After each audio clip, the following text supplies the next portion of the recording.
Hey everyone, what's going on? Welcome to Hello. Saturday Z Talks, episode 61, where we're going to be live for about 2 hours or so. And we've actually got our final guest to join us right bang on time, Nige. Hey, Nige. There's the Hey man. up, you mother truckers. Hello, you handsome man from Hartlepool. How are you doing? Oh, I'm all right, mate. How are you? I'm good. It's good to have you, man. How you been? Not too bad. Awesome, Great man. to be here, my friend. Yeah. Well, it's good to have you and everyone as well, man. And first, before we go any further, congrats on the interview, Nige. Absolutely loved it, mate. Yes. Oh, yeah, thank you very much. definitely. Thank you very much. I really appreciate that. Yeah, you're welcome, man. And we'll talk about that in a second. But I just want to say, everyone who's watching live, certainly, leave a comment in the live chat section. Say hello to me or my guests. That's all of us a question or a particular guest, whatever you want to do. Be sure to hit the like button. Be sure to subscribe to all these guys, Scott, Jackson, Kieran, and Nige. And make sure to check out Sam's Instagram as well, all down below in the description box. So go check them out. So firstly, Scott, how are you doing today, my friend? I'm doing very well, thank you, Mike. Thank you for having forward to this. You're welcome, mate. You're welcome. It's good to have you back. And we might see a bit musical numbers from Scott tonight. So he was on fire. Maybe, you never know. He was on fire literally last night with the Prodigy. So yeah. You'd be waiting to make for the greatest hits CD to come out. I am. Indeed. I check HMV every day and I'd see it's on pre-order, but no luck. Now that's what I call Scotty Volume 1. I hope so, mate. But yeah, great to have you, Scott. And Jackson, how you doing, my friend? Doing good, yeah. No, I can't complain too much. Enjoying the weekend. Got to catch up with a new film in the cinema last night. New Martin Scorsese joint. So yeah, Nice. enjoying myself. Nice. Yeah, I saw your letterbox review for that, and it sounded really good. So I'm excited. It was really, really good. I was a little bit on the fence as to what rating to get initially. I had to sit with it for a little bit, but I think I really love it. Yeah, I really enjoyed it. It's long, but it's I think it's actually paced pretty well for the most part. It's just you have to know what you're in for. Yeah. Right, exactly. And I was going to see it at some point today, but then I realized it was 3.5 hours long. Yeah, it's very, very long. Yeah, I was like, You get a break in the middle. No, it's just 3.5 hours straight. No, you just pissing in the Coke cup. I actually kind of had to be at the start of the film, and then I was like, I can make it, and I made it all the way through, but I was definitely feeling it by the end. Yeah, I'm not surprised. I mean, if Sammy G was checking out Killers of the Flower Moon, he'd have a full backpack full of biscuits and coffees and everything. Surprisingly, because I saw it yesterday as well, Mike, and do you know what? Surprisingly, I didn't bring any snacks with me this time, which is at a bit of a shock considering the film was 3 hours and 20-minute long. Jeez, man, you're slipping. I don't know what the hell going on. Didn't even have a flapjack. What the hell? He was just happy to be stinging and a minging in an area. Yeah, I still haven't got around to writing the rest of those lyrics down yet. Yeah, but time. I'll just quickly say on that as well, Mike. I went to see Killers of the Flower Moon yesterday, and I thought it was absolutely incredible. One of the best films of the year. Scorsese is one of the best directors of all time. One of my favorite directors. It's got some pacing issues here and there, but it didn't take away the fact it was just an amazing film. That too, Martin Scorsese first time watches on the bounce, which was After Hours and Killers of the Flower Moon. Both of them films are absolutely fantastic. After October, I want to go on a full Scorsese binge for all the ones I haven't seen, but I want to keep the rest of the month for horror films for the most part. So yeah, I think after watching that film yesterday, Jackson, it made me want to check out the Scorsese films I haven't seen as of yet. Yeah, same here. Yeah. Oh, definitely. Yeah, I mean, it's been getting a lot of praise. After Hours, I think I've heard you guys talk about it before, and I heard love it's it, man. underrated as well. So I actually haven't seen it yet. I really, really want to. Neither have I. Yeah. I want it's to watch brilliant. it as well. Yeah, Jackson, the Criterion's out in like the UK now as well. It's I fucking loved it. Absolutely loved it. don't give Jackson ideas, man. He hasn't got space in that bloody bedroom or whatever he's got at the moment to collect. I know. All my Blu-rays are back in the US, but I'll have to once I figure out where I'll be like more permanently after the program, I'll figure out where to move it. So Right. Well, I look forward to it, and yes, I'm cool to hear your thoughts, mate. And After Hours and Flowers, Killers of the Flower Moon as well, man. Thank you, sir. And Kieran, how you doing, my friend? Good to have you back. I'm good. Yeah, thank you very much for having me back here with some Z Talk legends. No, it's a real honour to be here. So thank you for having me back. Yeah, you're welcome, man. Yeah, good to have you back. And of course, we were talking about before the stream. You haven't met any of these guys before. Nige, you haven't met Nige yet, right? I haven't, no. No. You all right, mate? Yes, are you? Yeah, I'm not too bad. Yeah, Good man. got the Hartlepool legend in the house himself. Yeah. Rockgod. I live Such a there, but I'm legend. not from Hartlepool. I'm from Middlesbrough. I know, man. I think it's because you just live there, so I'm like Hartlepool legend area. I think people always assume now I'm used to it. They just assume I'm from here, but I'm not. I've been up here about 12 years, is it? Yeah, we're going to 12, over 12, yeah, 12 and a half years. So, the canny while. I still won't go into the fish shop and ask for a half lot, though, which these dickheads do for a small fish and chips is a half lot. All right. Yeah, Okay. that's what I did. All right, yeah, I'll see. I'm just going back to Middlesbrough. I was going to say, I've never heard of a half lot before. That's a new one. Oh, No, that's I on the app, but you've never heard that. You've never heard some of the others. I don't think I want to. You know, when you say Yahweh now, that's out of order. Or, oh, that's a bit crap, isn't it? No, be here, it's Shan. Oh, that's proper Shan. I think, what the fuck are you talking about? Mike, what? Do you know what a dut is? A what? A dut. Dut? No. All right, Hartlepool. It's a fucking woolly hat. A dut.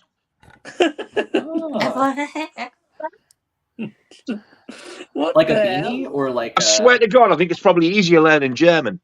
Because they've got their own fucking lingo up here. I tell you, I'm used to it now, but great.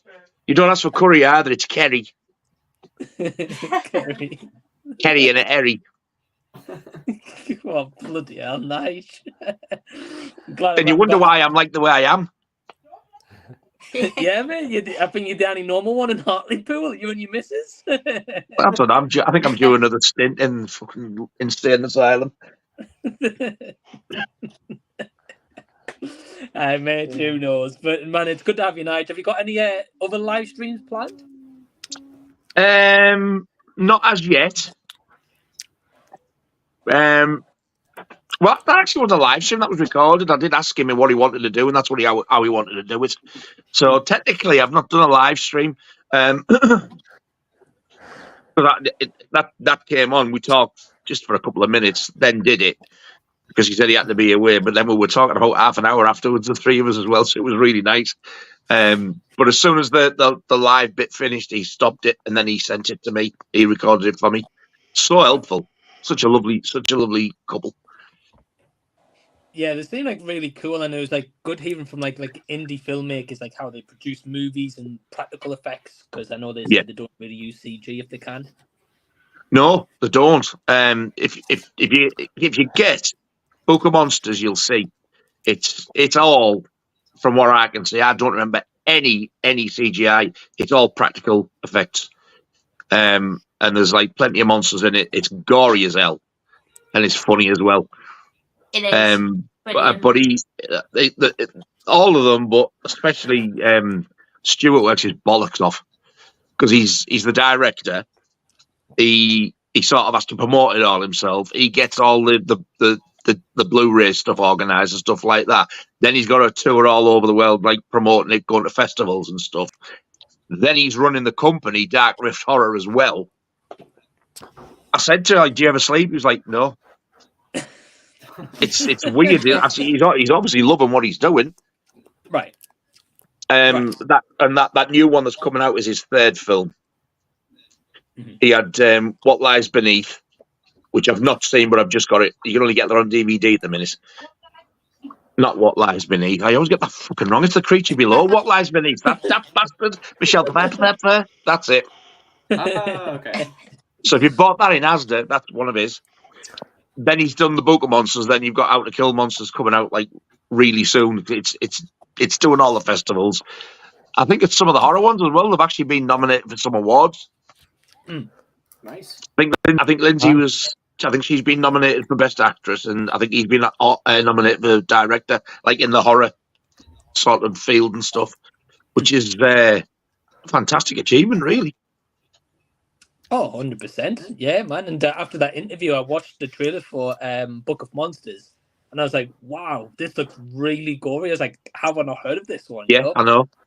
That's what I mean. They're so like low key. They deserve so much more. To be exposed so much more, because like they do fantastic. And he said, "Oh, I'm glad you like it." I said, "No, I'll be honest with you, it's better than half the shite that comes out of Hollywood." True, I agree. I mean, I do. Give me that over fucking Smile or anything like that any day. And look at that. Look, that was an A24 film. Men. What the fuck was that? And you got these poor buggers making them all themselves, promoting it and distributing themselves. They do it themselves. Yeah. It reminds me of how, like, in the direct-to-video, like, action realm, you get, like, occasionally, like, there are these small filmmakers that very consistently make much better, stuff than what comes out of Marvel or whatever. Yeah. He did say, I mean, I've watched that Book of Monsters now about 3 or 4 times, and I absolutely lap it up every time. And he said, "I'm glad you like it." He said, "Because like we've made the next one, as in like we need to be better. You think there's a lot of blood in that? We're going to put more. Apparently, it's like loads. There's loads more blood in it and stuff, and they're trying to make it funnier and more entertaining and everything. So I'm really, really looking forward to it. But I've got a lot of time for them and a lot of admiration for them, because they work so hard. And when I was talking to them, that they're just two of the nicest people who you could ever really speak to. And he's done nothing but be helpful to me. Like, I said, "Oh, shall I just screenshot you?" But I tell you what, I'll record it and then I'll send it to you. He's been so helpful to me. That's awesome, man. Absolute gent, really is. I definitely want to implore everyone who's watching live or after the fact to definitely check out Nigel's channel, Rockgod 2004, and check out that interview for yourself. It's about near an hour or so, or just over. About an hour and a minute, something like that, yeah. But definitely worth checking out. I know, Scott, you watched it, right? Oh yeah, I watched it from minute one. Yeah, I was really looking forward to it. I couldn't wait to watch it. So yeah, I watched it. Yeah, awesome, man. Well, as I say, definitely check that out. Definitely check out my guest channels again, and thank you for you guys joining me tonight. Looking forward to it.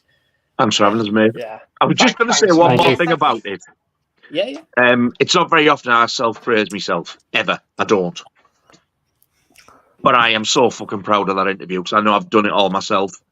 It started by me posting a review of Book of Monsters, and I tagged Dark Rift Horror, and he come on and liked it. "Oh, thank you very much for the review." And he just said, like, "I'm Stuart, the director." And I was like, whoa, never heard no more. And then just out of the blue, I thought, you know what, fuck this. So I contacted him and said, like, "How'd you fancy, like, coming on my channel, like, doing a little interview thing, like, plugging the new film?" I've done it all myself. I haven't asked anybody for help. The questions that I asked were all my own. Mm-hmm. I've edited it myself, including the trailer and everything at the beginning. I'm just, like, really, really proud of it. Yeah. Awesome. Yeah, I'm definitely going to check that out. That sounds great. I would appreciate it. Thank you. Not for me, but just so you can see like what the film's like. I put the trailer on at the beginning, and then you've just got to just you'll know what they're like as soon as you hear them. They're just such lovely, lovely people. Yeah. Yeah. I'm definitely gonna. Sorry, Mike. I was just going to say I haven't got a chance to watch it yet, Nige, but I'll definitely make time for it tomorrow. And well done, my friend. I'm very proud of you. Oh, thank you very much, mate. I enjoy it. I do. I don't know. It's like an hour long. And Looking forward to people it. can waffle on, but I hope you Yeah. enjoy it anyway. I mean, that's like an ideal time for those kind of interview, like promotion kind of conversations. Yeah. Yeah, I'm really looking forward to checking it out as well, and I'm quite new to this space, and meeting all great people and taking inspiration. So I can't wait to watch it. It's going to be fantastic. Oh, thank you very much. Really do appreciate that. Thank you. Yeah, absolutely. And best way to do it, man, Nige, just very quickly, I'll just say, like, if anyone's interested in, like, interviewing anyone, like, any interviews I've done on my channel, and same for Nige, just message someone on, like, Instagram. More likely they'll be happy to talk to you. If you fancy buying the book of monsters as well, I actually, in the description of the video, I've actually put a link to the direct shop. Just to forewarn you, though, they do... It's not like a proper press Blu-ray. They burn them, but they are properly printed on the top like a proper one. And they do both. You get a signed copy. Nice. By both Lindsay and Stuart, the director. They both signed them all. Oh, that's cool. That's cool. I'll Just, have to check just so you know, it is like a burnt disc, like a DVD, a Blu-ray writable thing, but you wouldn't think so once it goes on. The picture's absolutely fantastic. I look forward to checking it out, man. We've got here very quickly in the comments, got Playing Down Under saying, Rockgod, I love you. All other music sucks. Oh, thank you. Well, to him, well, to them anyway. Well, thank you for that. Playing Down Under says, good day also. Hey, Good night. Well, man. Hello, mate. Hello. I never forget. We've got Daniel Burry Sports Highlights saying, yo. So, hey, Daniel. Hello. Hello. Hello. Got the viewer Drew, as always, saying, hey, everyone. Hello. Hey, Drew. Hello, Joy. Big Rob Theory's in the house, saying so many legends on one stream. What's up, everyone? So, hey, Rob. He says, Killers of the Flower Moon was very interesting, way too long. Okay. Jackson, what do you say? I don't think it's too long. Like, surprisingly, I think that it is a story that demands a sort of epic runtime in a way. I think it is. I don't know. I could see people making arguments about certain scenes being cut, perhaps, but I think a lot of those scenes are very important, just character building scenes, and they do a lot for to kind of. I mean, like the relationships. There's like 2 or 3 very important relationships in the film that, I don't know, are very conflicting, and those little scenes do a lot to inform that. Okay. Jackson doesn't think it's too long because Jackson's quite fond of a long one.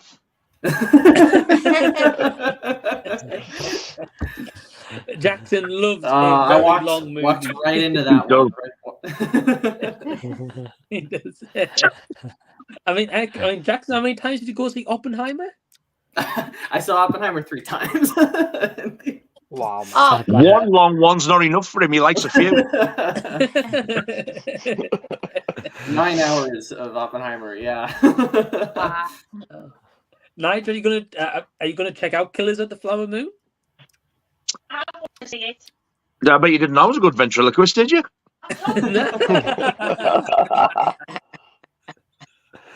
I didn't, mate. No, that was a very good I impression. want to see it. I can talk normal as well. I want to because I love Scorsese. I haven't got a clue what the fuck it's about. 3.5 hours for her to shut up. That's some fucking task. It's worth a go. Challenge accepted and all that. But yeah, I would like to see it because I really do like his stuff. Yeah. I'm just gonna give you my lovely other beautiful face while I stuff me fucking face. Okay. Oh, wrong one. There we go. There he is. Kieran, have you had a chance to check out the movie yet? I did. I checked it out Thursday night. Quite late showing, but there should be a review coming out tomorrow or Monday, hopefully on the channel. Yeah, I thought it was fantastic. It's one of them movies which I think will be studied by media students and film students. I think just the technical direct style of him is just fantastic. And I know everyone's going to say, how could you stay in the cinema for that long. It's far too long. I think you never watched it feeling like, you know, oh, you can take this bit's out and that bit's out. I feel like, you know, you shouldn't do that. So absolutely fantastic. And I think DiCaprio as well, you know, just to sort of highlight his performance. I don't know whether Jackson or Sam will agree, but I think it's sort of a 2-horse race between him and Cillian Murphy for Oppenheimer at the moment. I think he was the emotional range of that. And Lily Gladstone as well, who played his wife, I thought was absolutely fantastic. So many really great highlights. Brilliant, mate. Yeah, like she was really the heart of the movie for me. She just and there are sections where she doesn't she's not like the focus on screen. Like there's sections where she kind of goes out of the movie for a little bit, but at the same time, like anytime they cut to her, it's always this very powerful like stare she has on her face. And Leo, like I honestly, like I've talked about this a couple times on my channel. I'm not the biggest Leo fan in the world. I think he's very talented, but sometimes I don't think that his dramatic roles always work. But this one I thought was great just because they let him play just a complete coward for the most part, and I think he pulls that off really well. Yeah. Yeah, I mean, by the looks of the trailers, it kind of gave that vibe, because I think there's a line in the trailer where it's saying, like, the woman's asking, like, are you scared of, like, De Niro? I'm guessing it's applied to him. That's how it kind of showed in the trailer anyway.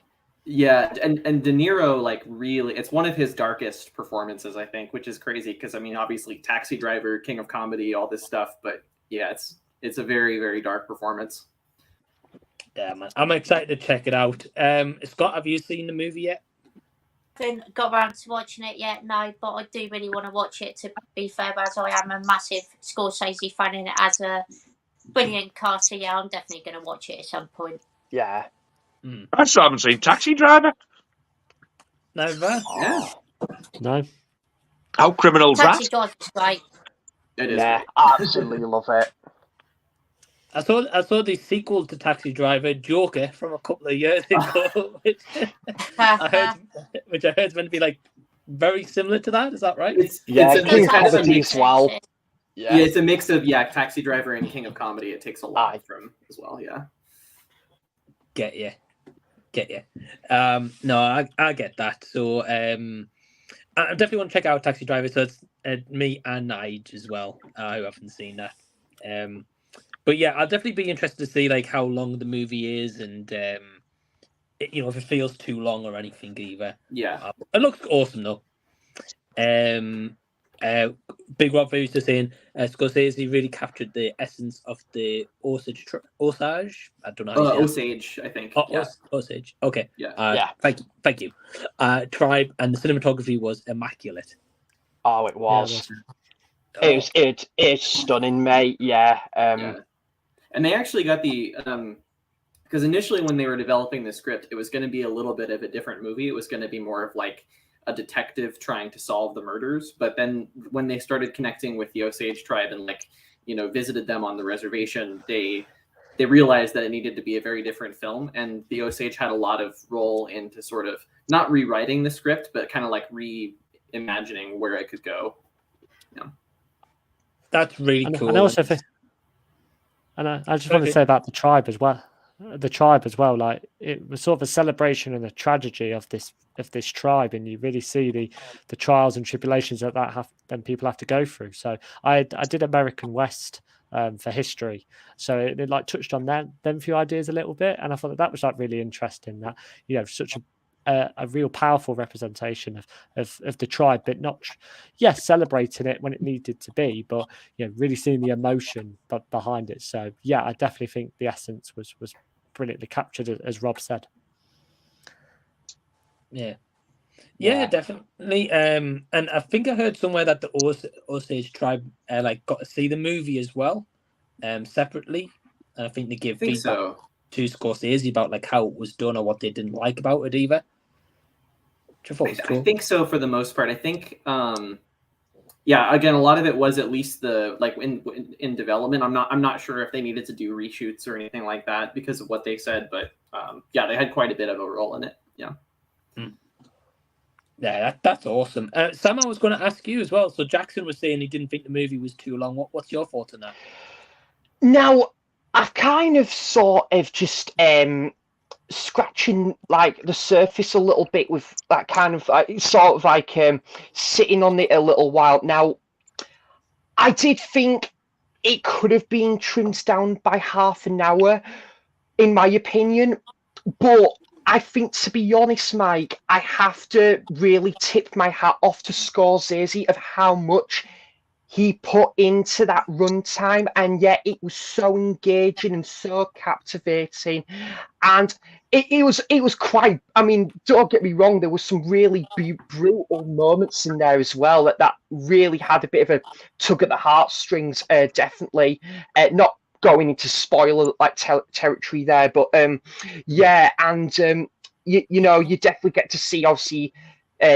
The characters really, you know, like some characters sort of like, you know, they kind of progress in development as the film goes on, and you kind of you might have a different opinion on them as the film progresses. But yeah, I think the 3 hour and 25-minute runtime, I think it sort of needed to be there because you know, like.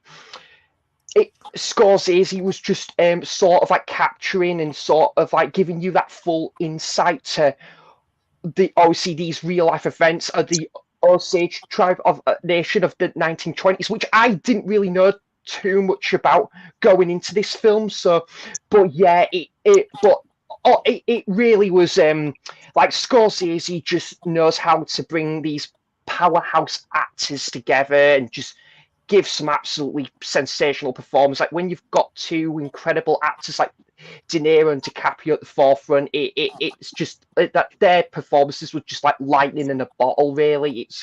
And Lily Gladstone, I can't remember I don't think I've seen too much like of her like prior to this, but she was absolutely sensational, Mike. I thought she was one of the best. She gave one of the best performances here. She was absolutely fantastic. I'd be surprised if she doesn't go for like best supporting actress. Or supporting, I don't know which one it would be. I was just trying to think, but she definitely deserves an Oscar nominee, as does I think De Niro, or even DiCaprio, because they were just all phenomenal in it. So. Yeah, I've got it as my second favourite film of the year now, Mike. Absolutely fantastic stuff.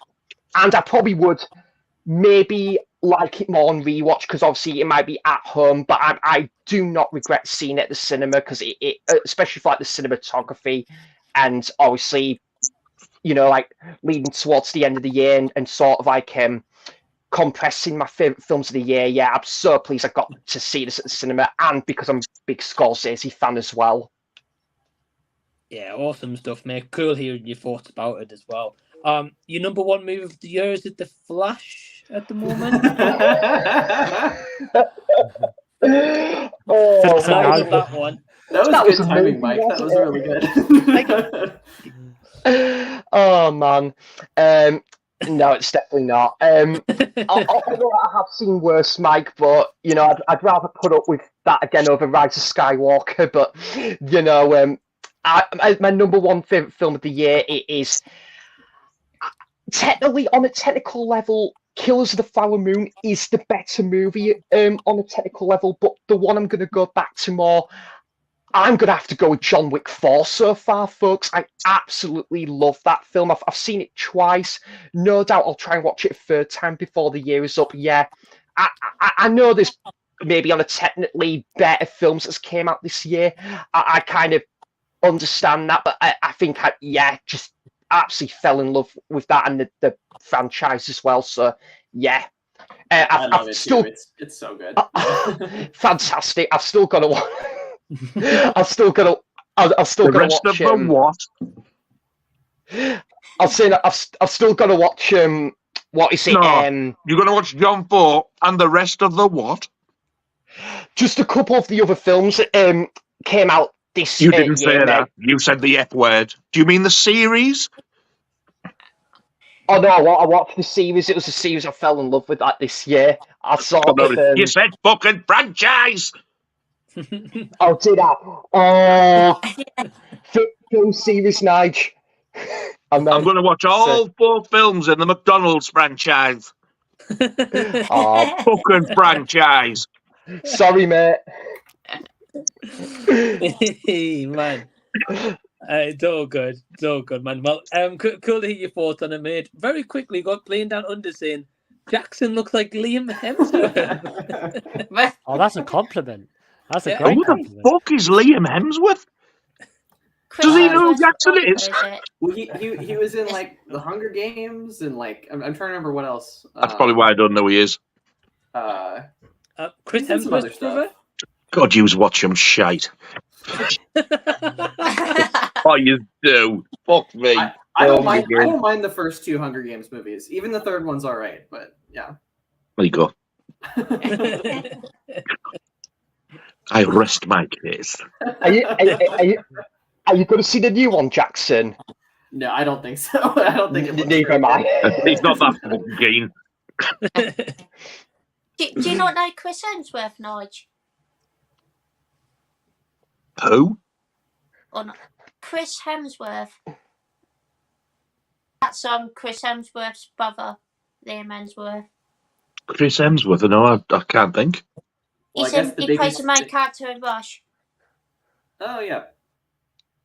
Rush, as in the The Ron driving Howard film, film. yeah. James Hunt racing thing. Yeah. That Did he one. play James Hunt or Nicky Lauda? Was it Nicky Lauda? I think he played Nicky Lauda.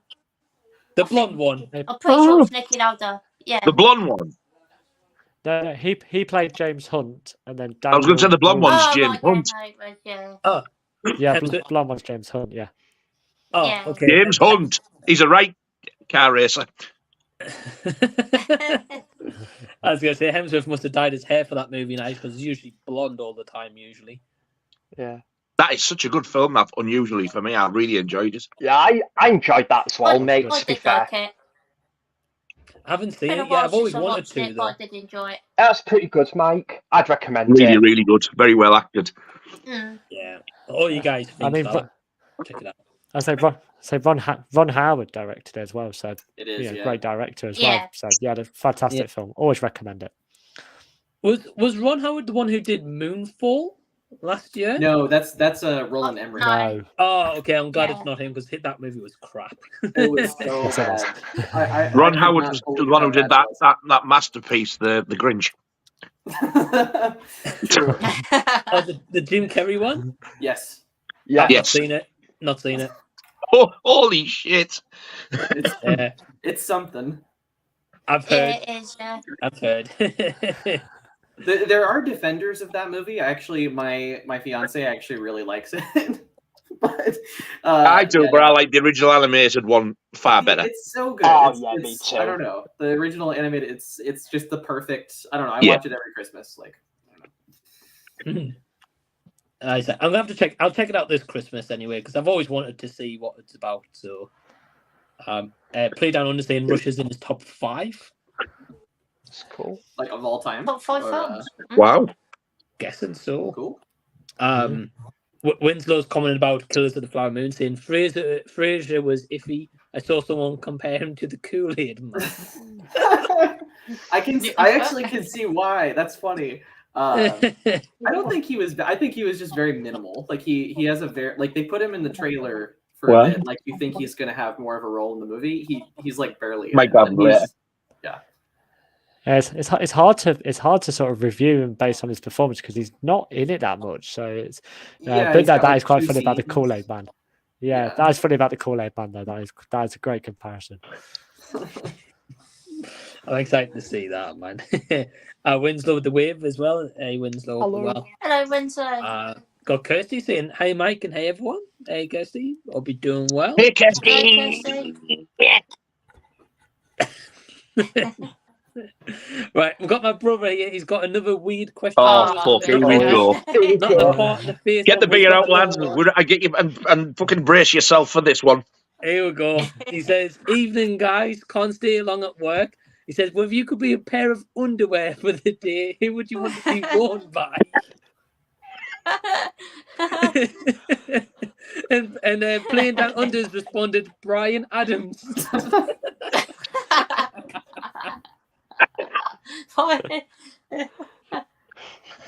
Brian Adams. I'm going to say Jenna Ortega, but I want my mouth to be the gusset part. Definitely. Oh man. Oh man, Oh, what a man. question. Okay, well now you're just going General Ortega. But my Sam, mouth's got to are be you the gusset. I've got to get the full flavour of it. Sam, are you going with Margot Robbie after she's cooked you a Sunday dinner the day beforehand? Well, she never turned up to my house, mate. She never came to make the Sunday dinner, so I'm gonna have to go somewhere else. What an ungrateful bitch, eh? I know, mate. I was shocked. I gave her like the invite, and she didn't even turn up. She would have definitely loved this like handsome Yorkshire chap right here. She would have, mate. Yes, Yeah. absolutely. Right, who else? Come on, Sam. Come on, Sammy G. Think. Stinging and a minging in the area. Oh, LOL. Right. It's fucking low. I spell it out this time as well. Oh my god. I will say, Mike, I've absolutely loved being on these streams, mate. It's always fantastic. But I'm probably gonna go with. I tell you, I'm actually gonna go with Mike. I'm gonna go with that Ruby Matthews from Sex Education. I'll go with her because she's a bonny lass. Don't know the actress's name, but I'll go with her. Yeah, I don't know an actress' name either, I'll be honest. But I know what you mean. Yeah, I've just gone by a character's name. I know, obviously, I just can't think of the actress's name on top of my head, but yeah, I'll go with her. Okay, mate. Fair enough. Fair enough. Kieran, who do you want to be worn by for the day as a pair of underwear? Best question. And she'll make best your question face ever. all smutty. Well, it's like the best question ever. Megan Fox. I know she was in your favourite film of the year, Mike. But yes, no, I'll go with her. No. Wait, what film is this again? I've totally forgotten. We don't mention a Jackson on this Expendable- stream. No, sorry. I was going to say it, and then he told me not to. I'll listen to it. Megan Fox for me. Fair enough. I'm only kidding, mate. Expendables 4. Right. Forgot about that. Oh. I agree with that, by the way. It was awful. I was awful.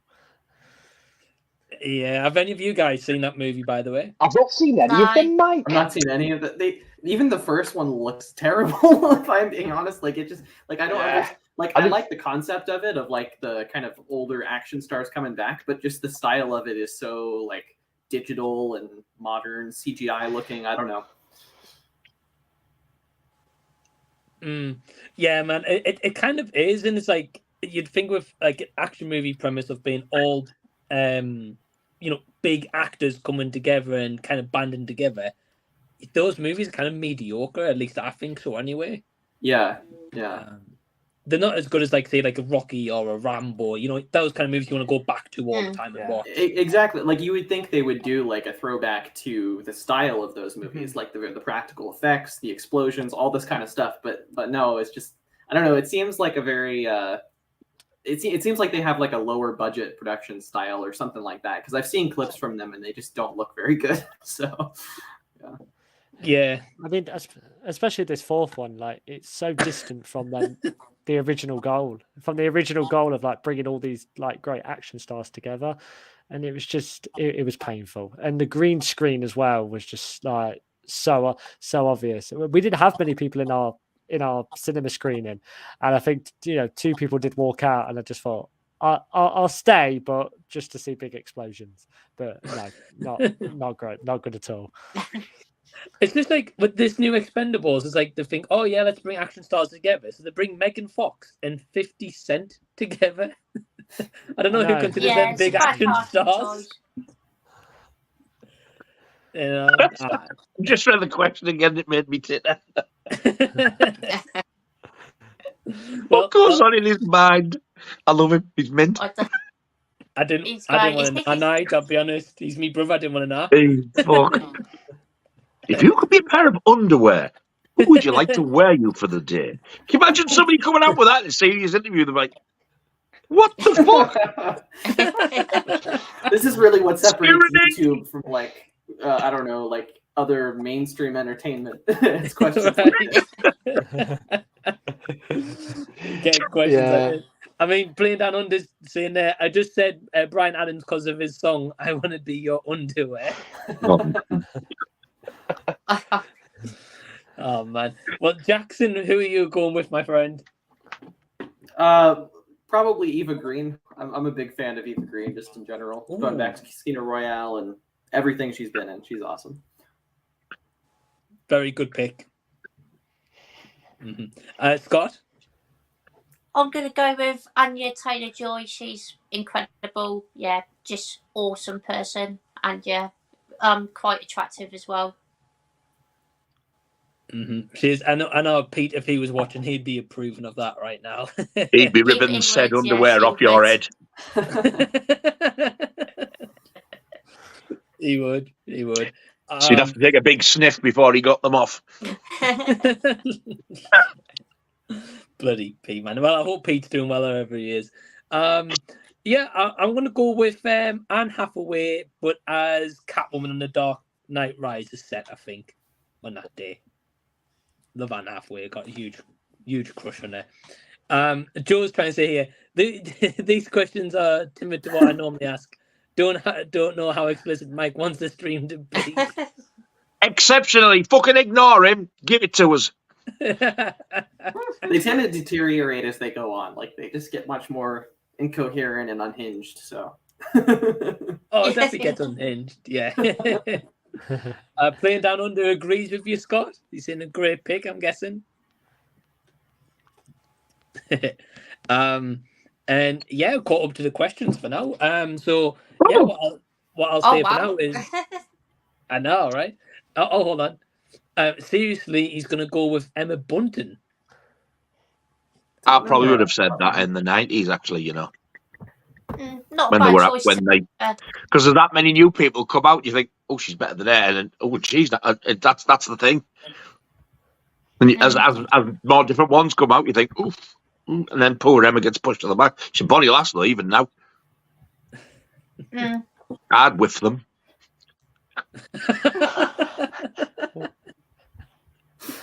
Oh man, hey man.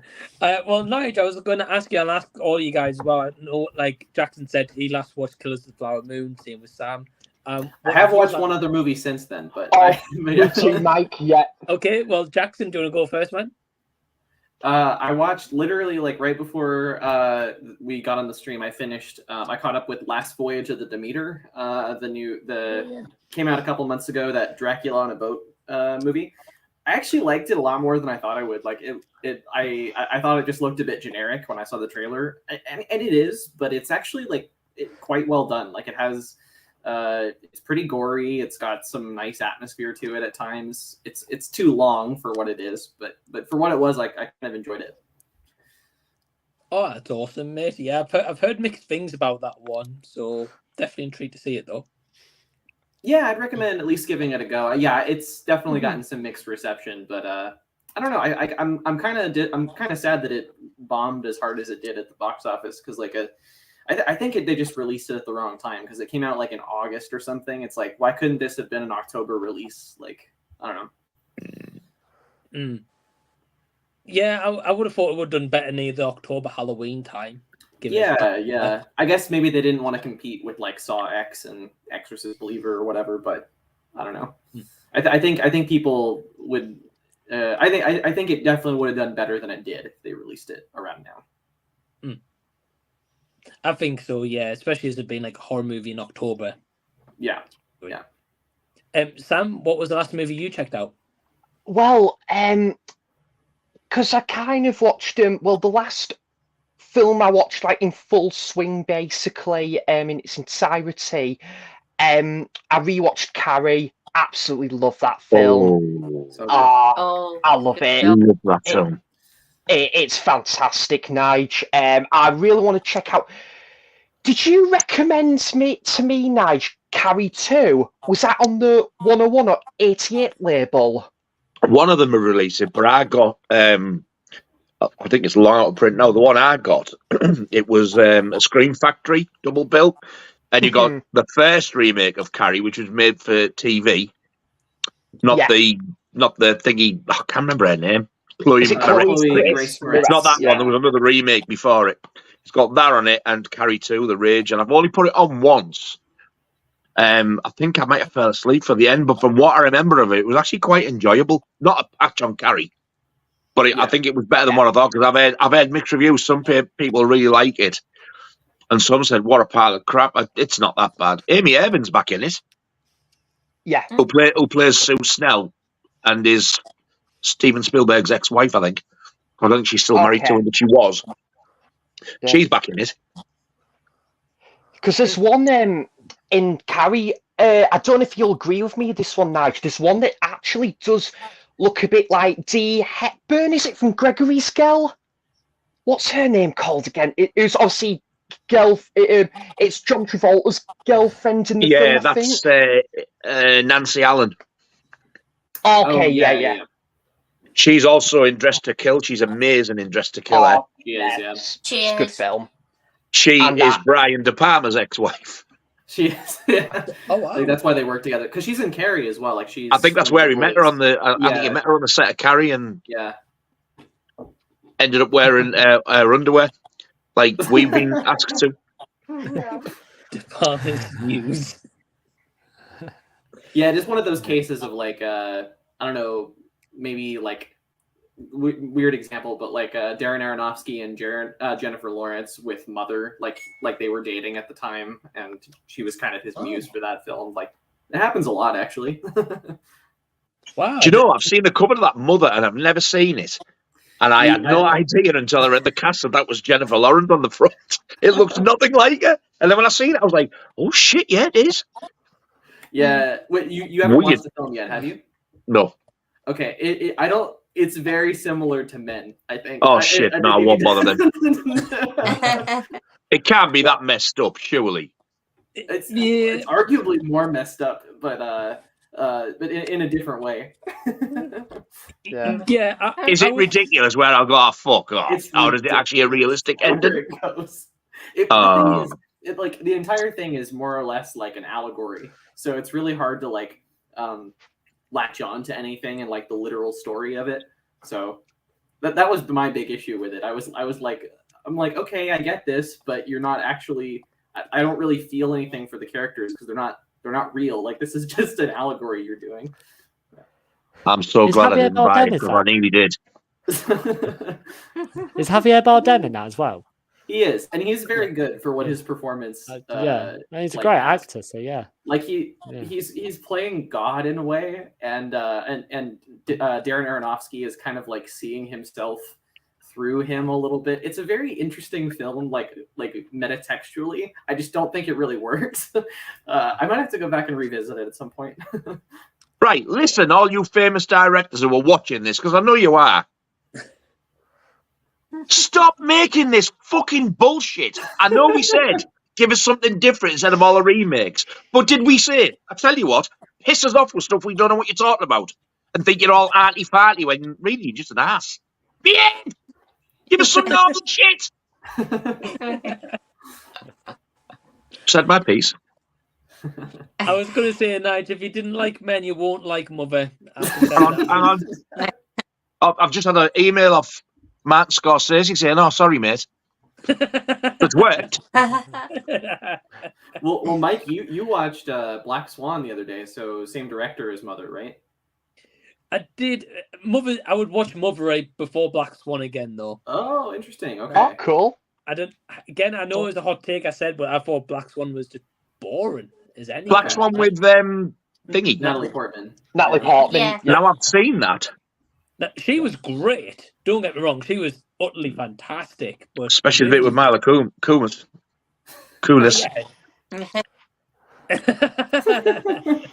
She did a great impression of a snake, didn't she?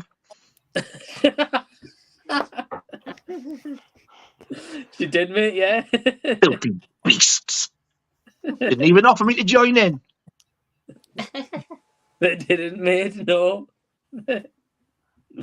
Well, man, yeah, I saw that Mother in cinemas back when it released, and I thought, yeah, no. Oh, you poor fucker. What did you go and do a thing like that for? I was bored. You were more bored when you got in there, I bet. I was, yeah. You might as No, I well have wasn't. stayed at home and counted the grains of sugar. Still be there now, Nige, if I was. It would have been more interesting than that shite. God, that man, I will never, ever, ever get over that. Jesus fucking Christ. You could have a double bill of it, Nige, that and Eraserhead. Oh, yeah, order me coffin first, though. Or you could have a triple bill with Alien as well. Oh, I wouldn't get that far. I'd be 6 foot under by then. Fuck that. Amen. Imagine watching them 3 on the trot. 4 of them anyway. Alien, Men. What was the other one you said? Mother. Alien Men with Eraserhead. Eraserhead. Let's Maybe cover And the the Matrix. Mother. The Matrix, yeah. Oh, And the Matrix. What a night that would be. I genuinely would need counselling. I couldn't recover. They probably put Star Wars on the end to try and cheer me up. That would push me over the fucking edge. Some of those are like some of my favorite films of all time. I know. And Jackson, wait till you watch Nigel's interview. Even the director shames him for not liking Alien. Oh, I'm honest with him. I tell him I hate I it. was. What? Yeah. He went, you're the first person I've ever known. Stop giving him spoilers. I know. I only give him the one spoiler, don't worry. Winslow made a comment from earlier, so apologies, Winslow, I missed it. He's talking about Killers of the Flower Moon and asking if you guys agree who's seen it. He says, Scorsese's violence in his latest style has such a stark and bleak nature to it. Cold and callous and deeply sad, same with The Irishman. Yeah. I saw a video of his editor, Thelma Schoonmaker, I think her name is. She was talking about this, and like she was talking about how like in his later movies, like violence is usually shown in like a wider shot to kind of like emphasize just how kind of quick and final it is, as opposed to like really kind of going in on it. Maybe I think he's kind of getting.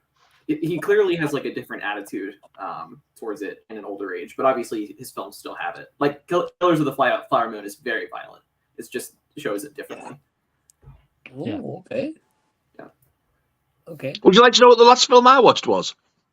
I was going to get to it in a second. I'm fucking dying to tell you because I've never seen it before. Go It for was it. Dog Day Afternoon. Oh, what do you think? Same here. Yeah. I absolutely fucking loved it. It was amazing. So good. Yeah. I actually kind of nearly choked up a couple of times. Wow, what a roller coaster of a ride that was. And I didn't watch it beforehand because I thought, bank robbery gone wrong in one bank. This is going to be shit. I'm going to avoid it. And then it came up on the watch and I was like, let's get this out the way. I think it's probably my favourite Pacino film that I've seen. I think it's mine as well. Yeah. Fuck, what a performance. Yeah. The way he is, the way he talks, the way he acts, I've never felt so sorry for somebody in all my life. He is absolutely mind-blowing. Yeah. Which is crazy And that because he's like not a good was- person at all, right? Like it's like he's not. The ending was heartbreaking. Yeah, the ending is heartbreaking for sure. Yeah. No spoilers. I haven't seen No, it. no so- spoilers, No. definitely not. Nice. But But you do Yeah. find out the reason for the robbery and you're like, your fucking jaw will drop. yeah. That's all I'm going to say. But my God, you need to see it. Absolutely blowing you away. I've never seen it, Nigel. That's a film I've been meaning to check out. Honestly, Sam, you're going to love it. Yeah. What a story. Do you think it will get a 4K release down the line, that one, mate? Or I'll probably will just hoping pick so. up the Blu-ray for the time being. But it was Sidney Lumet who directed it, wasn't it, Jackson? Who Yeah, it directed 12 was. Angry Men? Yeah. Yeah, and like Criterion have released like 12 Angry Men before, so I'm wondering if maybe they'll put it out. But I actually don't know who owns the rights to it, so maybe it could be a more difficult situation. But It is a Warner Brothers film. oh, okay. Okay. So Yeah, they may I mean- well do it because they have been releasing like a lot of Pacino stuff, sort of Universal, and then like I mean they've done the Rockies, so I mean to me it's way up there. I don't see why they shouldn't. It's an absolutely outstanding film. Oh yeah. And Yeah, sorry, Mike, I was just gonna say that had to be one of the greatest. I think that had to be like one of the most perfect eras for an actor ever that did, because obviously Pacino had both of the Godfather movies. You know, I haven't seen Dog Day Afternoon. I know it's meant to be a sublime piece of cinema. I think is it Serpico? Is it another Sidney Lumet? Yeah. Serpico, yeah, I bet that's good. No, I've not seen that. No. I That's haven't another even. Sidney Lumet one, I think. Yeah. Okay. I've only just seen Carlito's Way recently as well. Andy, bless him, sent me the 4K, and I fucking love that as well. I'm really getting into Pacino at the minute. That one's so good. It's like Scarface, but it's like the sad version of it. It's like really, really I think sad. it's better. I like it more than And at the risk of going, goodness gracious me, Nolan, I watched that Jimmy Savile thing as well, the Steve Coogan 4-part one. Have you watched it? No, but I heard you guys talk about it on Scott's stream last night. No, you need to watch it, mate, honestly. Steve Coogan deserves a fucking award for that. He's brilliant. Mm-hmm. It's not graphic, but it certainly lets you know what's going on. But he was vile. I absolutely hate him even more than what I did. Now I know exactly what he did. The thing is, though, I know what he did, but you kind of get a little bit more detail, but you don't really still get the absolute mammoth size, the scheme of things, what he actually did was, because he got away with this for years. It just like picks on certain cases type of thing. It's well worth watching. I thought it would, Nigel, because what I heard from I can't remember who said this, but I believe it was made by the BBC. Yeah. And I was like, well, why are they making it when they hired them? That's exactly what I think. Because when somebody said, oh, it's on the player, I was like, must be ITV. It's not BBC. I was like, it was actually, it does say that at the end. It does say it was made by ITV, but why they've got it, I don't know, because there's no holds barred saying what they think about them either. Well, did they because they hired him, but did they know the stuff that was going on in the background? Is there anybody that actually maybe they're trying to condemn it? I don't know. I think I've heard they deny it, but they're probably not going to acknowledge that they knew about it, or that would ruin them really. Sure. If you watch it, you'll see it shows you what the people at the BBC, how they acted, why they didn't come out type of thing. It's like just what I won't spoil it. Yeah, it shows you. Yeah, because I guess thinking about a situation like that, it is kind of hard to imagine that there weren't people who kind of knew what was going on. You know, yeah, of course they did. Yeah, right. Yeah, definitely. Well, I've seen the Netflix documentary of it, Nige, before. I think they did one. I don't know, it was early this year. That's right. Last year or so. That was really interesting watch. Yeah, I enjoyed that. Well, enjoyed the wrong word, but I found that really interesting. But what a scumbag! Oh yeah, definitely. All those years and all those innocent people. And Steve Coogan's fantastic at impersonations and acting anyway. He's if you close your eyes, you wouldn't in a million years say who that was impersonating him, because it just sounds like him. I've always been a fan of him. I really like him in that Adam McKay movie, The Other Guys, where he plays the British banker who embezzles a bunch of money and stuff. He's just a funny guy. He really is. I love Steve Coogan. Yeah, he's great. I'm a Mike? I'm a big Alan Partridge fan. Yeah, definitely. That's all he was really known for, wasn't he? And then when you see him in it, fucking hell, he's amazing. And the language in it, I thought, you can't really imagine Jimmy Savile saying stuff, but when he says it, you think, I bet you really did say that as well. Just the stuff he comes out with, he drops the C-bomb and stuff, you're like, what? But I swear to God, if you watch it, I can't think of anybody else who could play it that well. He's got the mannerisms, everything, the walk. The only thing is when you see him close up, you can see it's Steve Coogan, but there is scenes in it where Steve Cunningham sat in a chair at the back and the camera's there, and you go, this is a real bit they've put in. And then when it gets close, you fuck me, not him. There is scenes I went on the side, it does look like him. But you do get little scenes inserted of the real Jimmy Savile as well. Okay. So well made. As good as I can't say I'm excited to see it, but I'm intrigued to see it anyway. Don't worry, it doesn't make you feel like, oh, Jesus Christ, now I need to go and have an acid bath. It's not that bad. It's just very informative and just makes you realise what he got away with. Yeah. Good. Good, man. Yeah. I'm glad that's the case, though. I'll be honest with you. But no, I mean, it's awesome to hear. And I know you guys, I know Scott really enjoyed Dog Day Afternoon as well, so that's cool to hear. Oh, so good. I can only say what Nigel said, really. Everything he said, I basically agree with on a film. So, yeah, brilliant. Yeah. I think me and Scott were sort of reacting all the way through the film the same. Like, you like some of that, and he'd go like, a mad jaw drop, and he'd go, yeah. Oh my God. And everybody else just sat there watching it quietly, well, apart from Ryan. Well, I got needed tea extra. Yeah. Put them down, you bell end, and watch the film. How long is that Dog Day Afternoon? It's not crazy. 2 hours, was it, Scott? 2 hours, yeah. 2 hours, yeah, only 2 hours, yeah. Okay, because I've not seen a lot of Pacino stuff. So the other night I was going to sit down and watch Scarface because I've never seen it. And it's like nearly 3 hours. I was like, Scarface is a long one. I haven't got that much time to watch it. Yeah, even Carlito's Way, which is a little bit like, you know, as far as his really great movies, is on the shorter side. It's still like 2 hours and 20 minutes. So yeah, Dog Day Afternoon is probably one of the shorter ones you can watch. If it was to me to recommend 3 to you, though, Mike, I personally wouldn't say Scarface. I would say Carlito's Way, Dog Day Afternoon, and Heat. They were the 3 I'd say to watch. Yeah.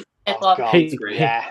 He's brilliant. Also, another one where, and this is another shorter one, and it's more like, I mean, the movie is, I think some people might have flaws with it. I really like it, but Cruising, it's with the Friedkin one. That is fun. Yeah, I didn't like the ending of that. I was like, what? What the hell happened there? It's weird. Yeah, it's a very out there film, but it is. I don't know. I really like what it does, and I think Pacino. It's probably one of his best performances, because there's a lot of like strange ambiguity to his character. Yeah. Did you know that there was actually made a fully uncut version of that? Yeah, I think I've heard that before, with real gay sex scenes in. Yeah. And also I'm in no hurry to track that down. No. Same here, mate. I remember hearing that it was protested quite a bit by the LGBT community when it came out, just because of they saw it as a very like extreme portrayal of it, and to an extent it is, but I don't really think it's about the LGBT community so much as it is about like S&M specifically. It's about a very specific subsect of the population. Yeah, I agree. Yeah. Okay. I've only watched it once. I can't remember, but I do remember being absolutely baffled by the ending, thinking like, what am I supposed to make of that now? Yeah, because it was really, really good up until a point. Then you go like, huh. Yeah. I wonder. I'd have to go back and see if there's any like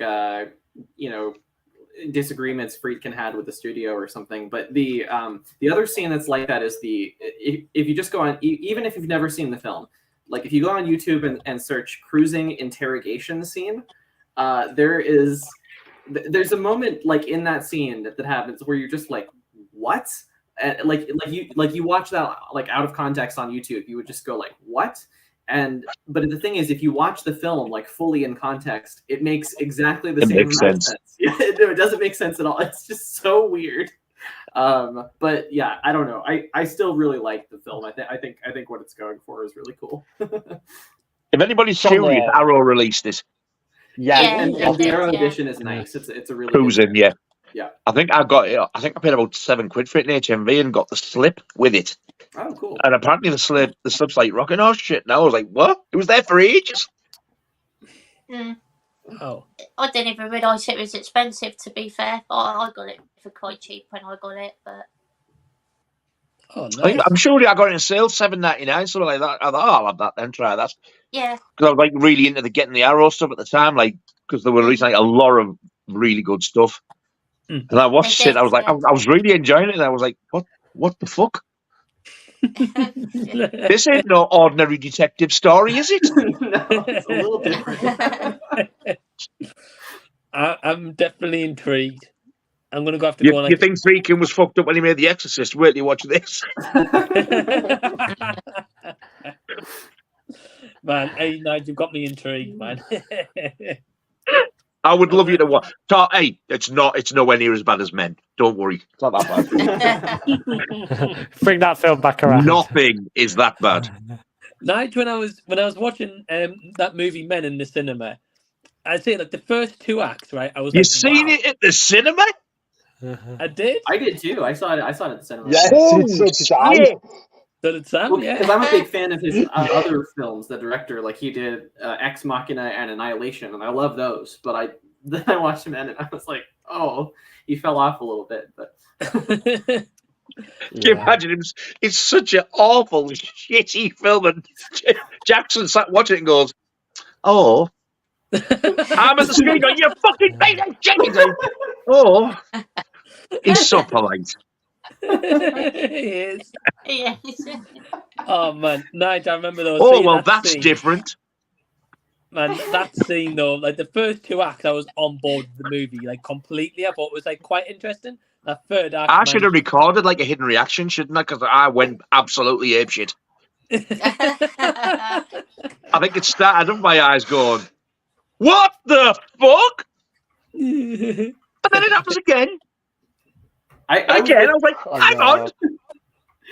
I was with Renee, and I kept looking over at her, like, are you seeing what I'm seeing right now? Like, I bet she was like that. I don't know. Yeah. I think I need an institution. Please get me out of here. Oh man, Nigel, did you watch that with Mrs. Rockgod? No, I watched it on me Todd. I've told her I want her to watch it. I don't know whether she will or not. Because she wanted to see it, and when she had me, she went, "I don't think I'll bother." I would love to see her reaction. In fact, I would probably sit next to her when it got towards the end, and I'd just record her just to show you. Because it would be worth watching. I'm telling you. Scott wants to see it, Nigel. You got to get it done. Scott, that would be #1 in your fucked up films. It would. You should have watched it before you did that. Yeah, I could always do part 2. Oh, you need to. In fact, when you watch this one, you might want to do a whole fucking video about this. It makes Smile look like the most rewatchable film on the planet. I can't even describe it. How do you describe that? How do you describe that film? It exists. I probably could try and describe it. I just don't want to because Scott hasn't seen it yet, right? No, I haven't. Could you describe it spoiler free, like just a brief? There's no way. No, you better just watching it, aren't you? Just watch it. Just hurry up. Maybe best way I can say it starts off with kind of like a thriller, and then it just goes fucking batshit crazy at the end and it forgets the Right.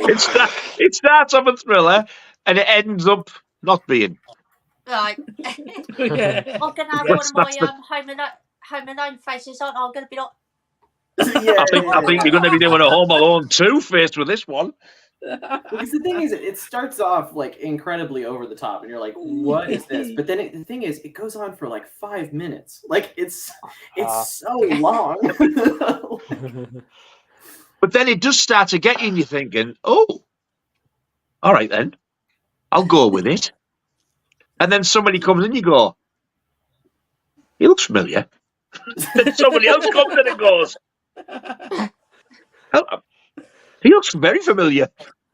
And then finally you sort of like put 2 and 2 together, and then you're thinking, where's this going? And then all of a sudden you're like, right, I don't know what that is, but that's where it's going. I think I've fucking seen enough now, because it's just batshit. Scott, I will say, have you seen the trailer? I haven't. No, Okay. I haven't. I don't think. Well, no. I guess I won't give it away then. But there's something like similar to that. It's not the ending or anything, but it's like the fact that a certain person in the town, like everybody looks like this one person. Like Yeah. I remember thinking Right. wouldn't she just be pointing this out like right away? Like wouldn't she just go like, hey, you guys all look really similar? Like, I thought the same. Yeah. You would, yeah. You'd be like, "What the hell?" Like, you have like deja vu or something, you know? yeah. Scott, that's your homework for next week, mate. Watch Yeah. that. Yes. Oh, okay, yeah. Got Could to it try and say find it Scott? on a streaming service. Gonna say, Scott, double bill of that and Eraserheads. There you go. Oh, don't do that to actually yourself. have, I do actually Don't do have that to yourself. Not in my one sitting. television, so no. I think I might save that for another time, to be fair. Criterion, you should be fucking ashamed of yourself. You think you're the snobs of Blu-rays and you release that barrel of shite. I don't think What's they wrong released with Men. They didn't release Men, did they? Yeah. Not men. No, Eraserhead. Eraserhead, mate. No, They did Oh, Eraserhead. Eraser. sorry. Yeah. Oh no, Eraser. That's one of the most messed up. I don't know what. I've never seen it, man. I'm intrigued. I don't know. I'm intrigued. I shouldn't be. I'd love to be. I'd love to have a hidden camera in your house when you watch those two. I was gonna say, Mike, it's David Lynch's first ever film, Eraserhead, and then it's his sophomore film is one of Nigel's favourite films of all time, The Elephant Man, which is That a far is better amazing. film. Nige, to be fair, that is a far better film, The Elephant Man. I need to actually watch it. I haven't yet. It's Oh, one it's of my- brilliant. yeah. I love I it. can't Yeah, particularly stand David Lynch, but The Elephant Man for me is like, it's definitely up there as one of the greatest films ever. I have another. Yeah. If you like The Elephant Man, I think I have another Lynch film you'd probably like. A couple months ago I watched his film The Straight Story, which is it's if you can even believe this as a premise, David Lynch made a Disney film. But it's not like a horror film kind of thing that he normally does. It's just a very straightforward drama about this guy in the Midwest who has been disconnected from his brother for a long time, and then he finds out that his brother, I think, had a stroke or something like that, and he needs to go see him just to kind of reconnect before anything happens. So he just starts driving, because he doesn't have a car, so he just starts driving across the state in a lawnmower, basically. And yeah, it's a little funny, but it's really, really sweet. It actually, like, I don't cry in movies much, but it really made me.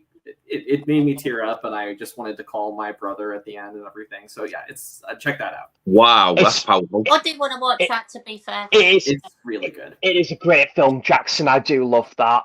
What's that one called? The Straight Story. Straight Story. The Straight Story. Yeah. Yeah.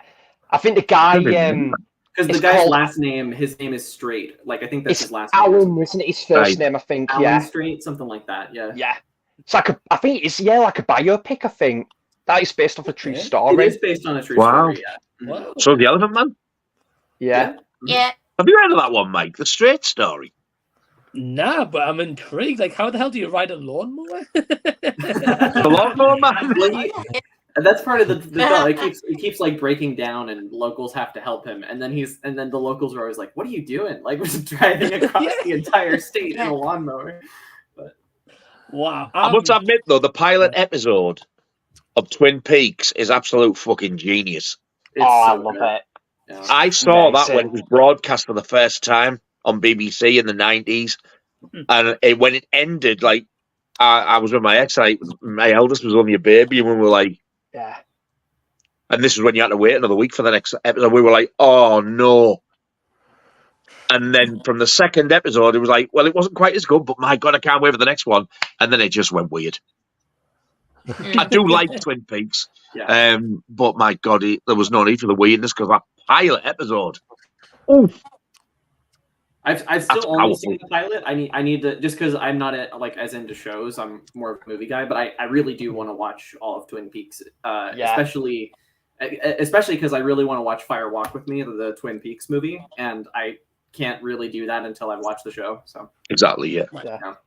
Yeah. I tell you what, though, I did guess This is not a spoiler, really, but I did guess in Twin Peaks. How, I don't know, but I did guess who the killer was. Even I know who the killer was. It took a while. It did take a while. Yeah. But there was one thing what made me think it. I was like, it's got to be that person there. And he came out and went, yes, fucking told you. Oh, dead chuffed.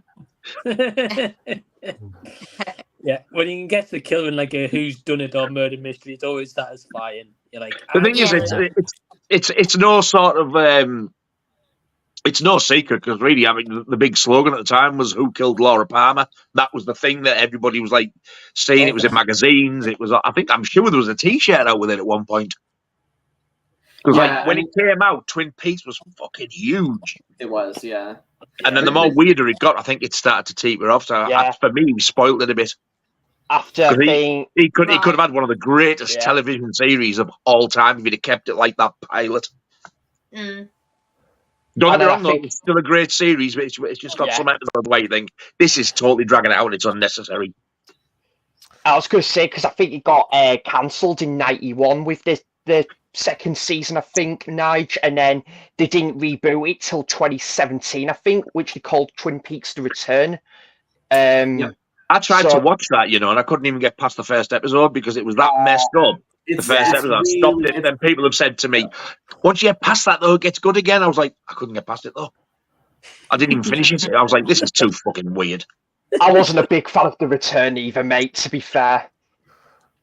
Not fair enough. I also really want to watch The Return. That's another reason I want to check out the first couple. You probably would really like it. You might really like it, Jackson, because I know Leon absolutely loves Twin Peaks, and I think Twin Peaks: The Return is actually his favourite. The third season is his favourite of the 3 seasons of Twin Peaks. Cool. So yeah, awesome.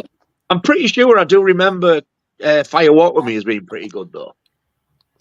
Yeah, that's just like again, I've only seen it once, but it is in the box set with the series, which was I thought was really good of them to put in. Yeah, it seems like Fire Walk With Me is more like what he wanted to do with Twin Peaks. Like he was less interested in the murder mystery than he was like Laura Palmer as a character, I guess. Yeah. And he died when David Bowie walks in. I was like, what the hell are you doing this? Here you get where a fucking dog's dick wouldn't. He walks on and starts going, ground control. He doesn't really, I'm joking. By the way, I won't spoil it, but there is a scene in Killers of the Flower Moon that the set looks exactly like the room in Twin Peaks with all the it's like the tile floor that has, it's like black and white. The ziggy zaggy thing. Yeah. It looks exactly like that, except holy shit. So put sunglasses on or you'll get a fucking headache. I agree with this comment down there, by the way. I do agree with that film down under. Oh, yeah. Rockgod, get me an agent, I'll give it a go. Get in touch with some of these people who think they're funny, like the bastard who does Mrs. Brown, and I'll take over and do a better job. You would, mate. Definitely, no doubt about it. I wouldn't be saying, oh, feckin'. I'd get out the fucking way, you cunt. It wouldn't be feckin'. Yeah, I'm not a fan of Mr. Brown's voice. Never have been. Oh, no. Absolutely not, mate. I had a shade. I've honestly been to funnier funerals.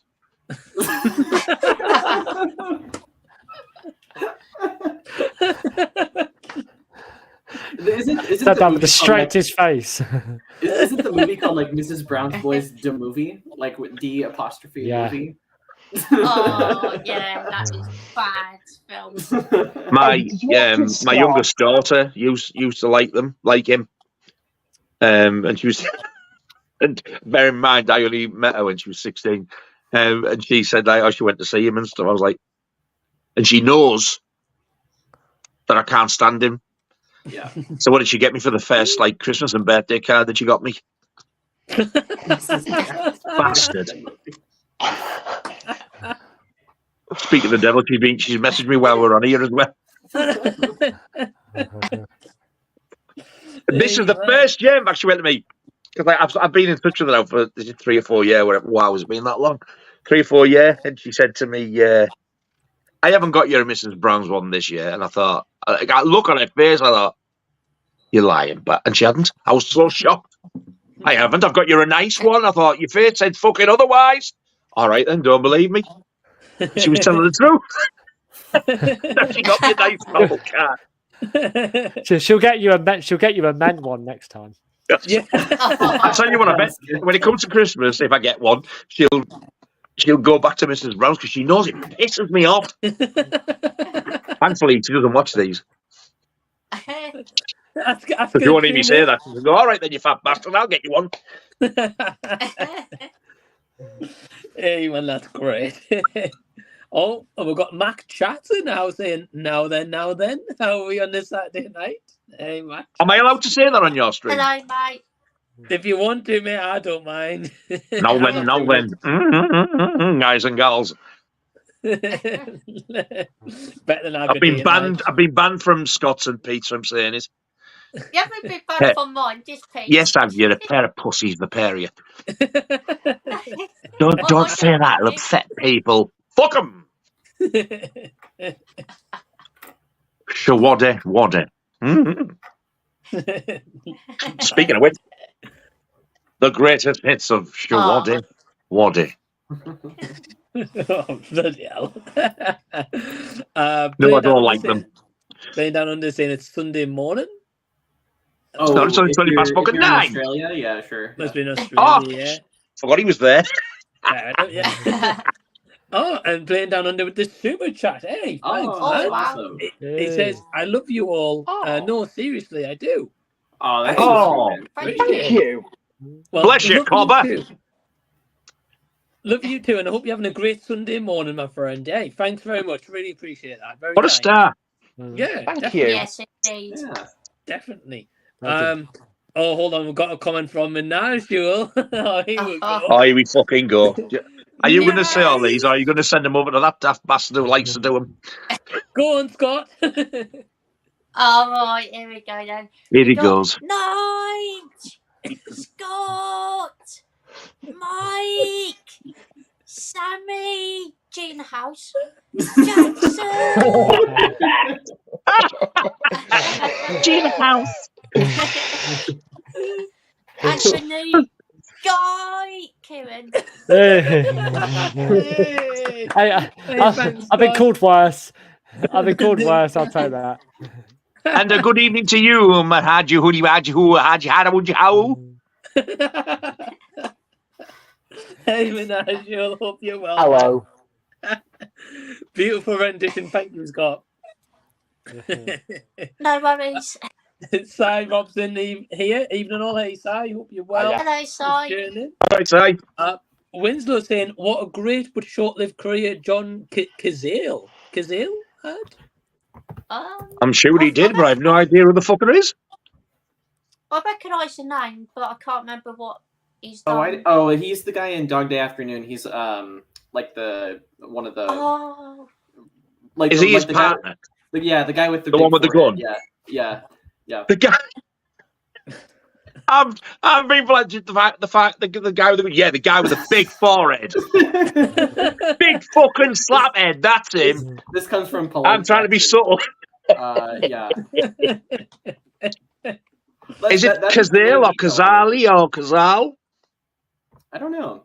That looks like Kazali to me. I think it's Cazale. Fuck me. That was loud. Sammy G's woke up. I know. He's also in the. I know. He's fast asleep all day. I've never seen him before till I watched that, you know. Yeah. Was he in The Deer Hunter as well? He's in the Deer Hunter and he's in the Godfather Yeah, I thought movies, he was. actually. I've never seen The Godfather. Yeah. I think I need to rectify that. So in The Godfather, he's Fredo Corleone. Yeah. So I guess one of the family members. Yeah. I mean, there's so many. There's such a big family. So. There's a lot of family members. Yeah. Yeah. I was trying to think who's that one. Okay. But he didn't have a very long career. Yeah. I guess he must have died early. Yeah. He died in 1978. Oh, that's a shame. Yeah. And most of his, I mean, like, but that's a crazy filmography though, because like most of his movies are either really big Francis Ford Coppola films, because you have the two Godfather films, Dog Day Afternoon, and The Conversation, And then he was also and then The Deer Hunter as well, and then maybe a couple of other smaller films before that. But wow, what a filmography! Right, Yeah. especially for like a short career as well. Yeah, it's Yeah. incredible. Well, speaking of kind of filmographies, Winslow also adds saying about Pacino was great in Man's The Insider. 70s Pacino is untouchable. I've never heard I've of that not one. heard of that. Yeah. No. Not seen I- it. No. I really want to see The Insider. Yeah, it's I think it's about like the tobacco industry basically, but it's like a crime thriller within that. Obviously, like that's what Michael Mann usually does. But yeah, I tell you what, if somebody told me to watch one of his films and said, "Oh, it's about the tobacco industry," normally I would have went, "Fuck off." But after watching that, like it's about a bank and it all takes place, and I'm like, after that, I will never fucking doubt another one till I've watched it because that was amazing. you're talking about. I've only just recently started watching him. I'd only seen really Scarface.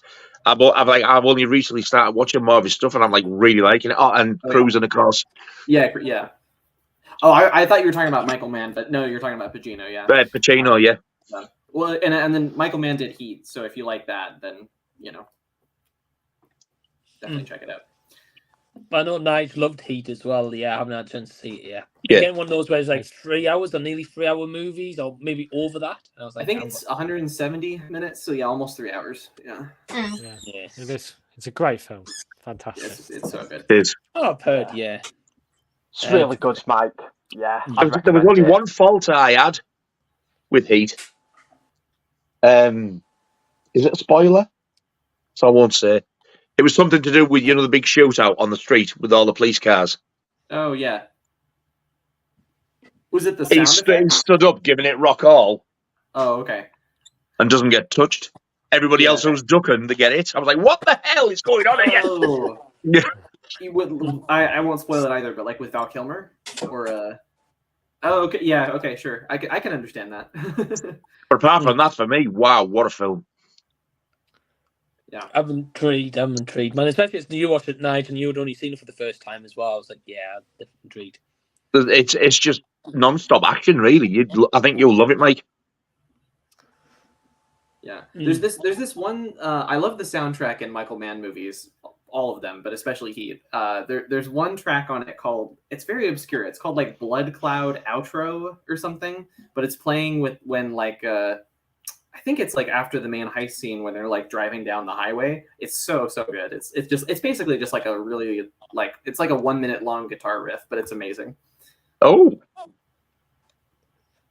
Okay. I'll look out for that next time I watch it again. Yeah. Yeah, definitely. Winslow's saying Pacino's best role is Dunkachino. Jack and Jill. Right. Yeah, it's his scene. I honestly think he's by far the best part of Jack and Jill. I hope we can agree on that. But Oh, I've never That seen mi- it. Don't, Scott. Is that a real thing, I bet it's shit. Dunkachino?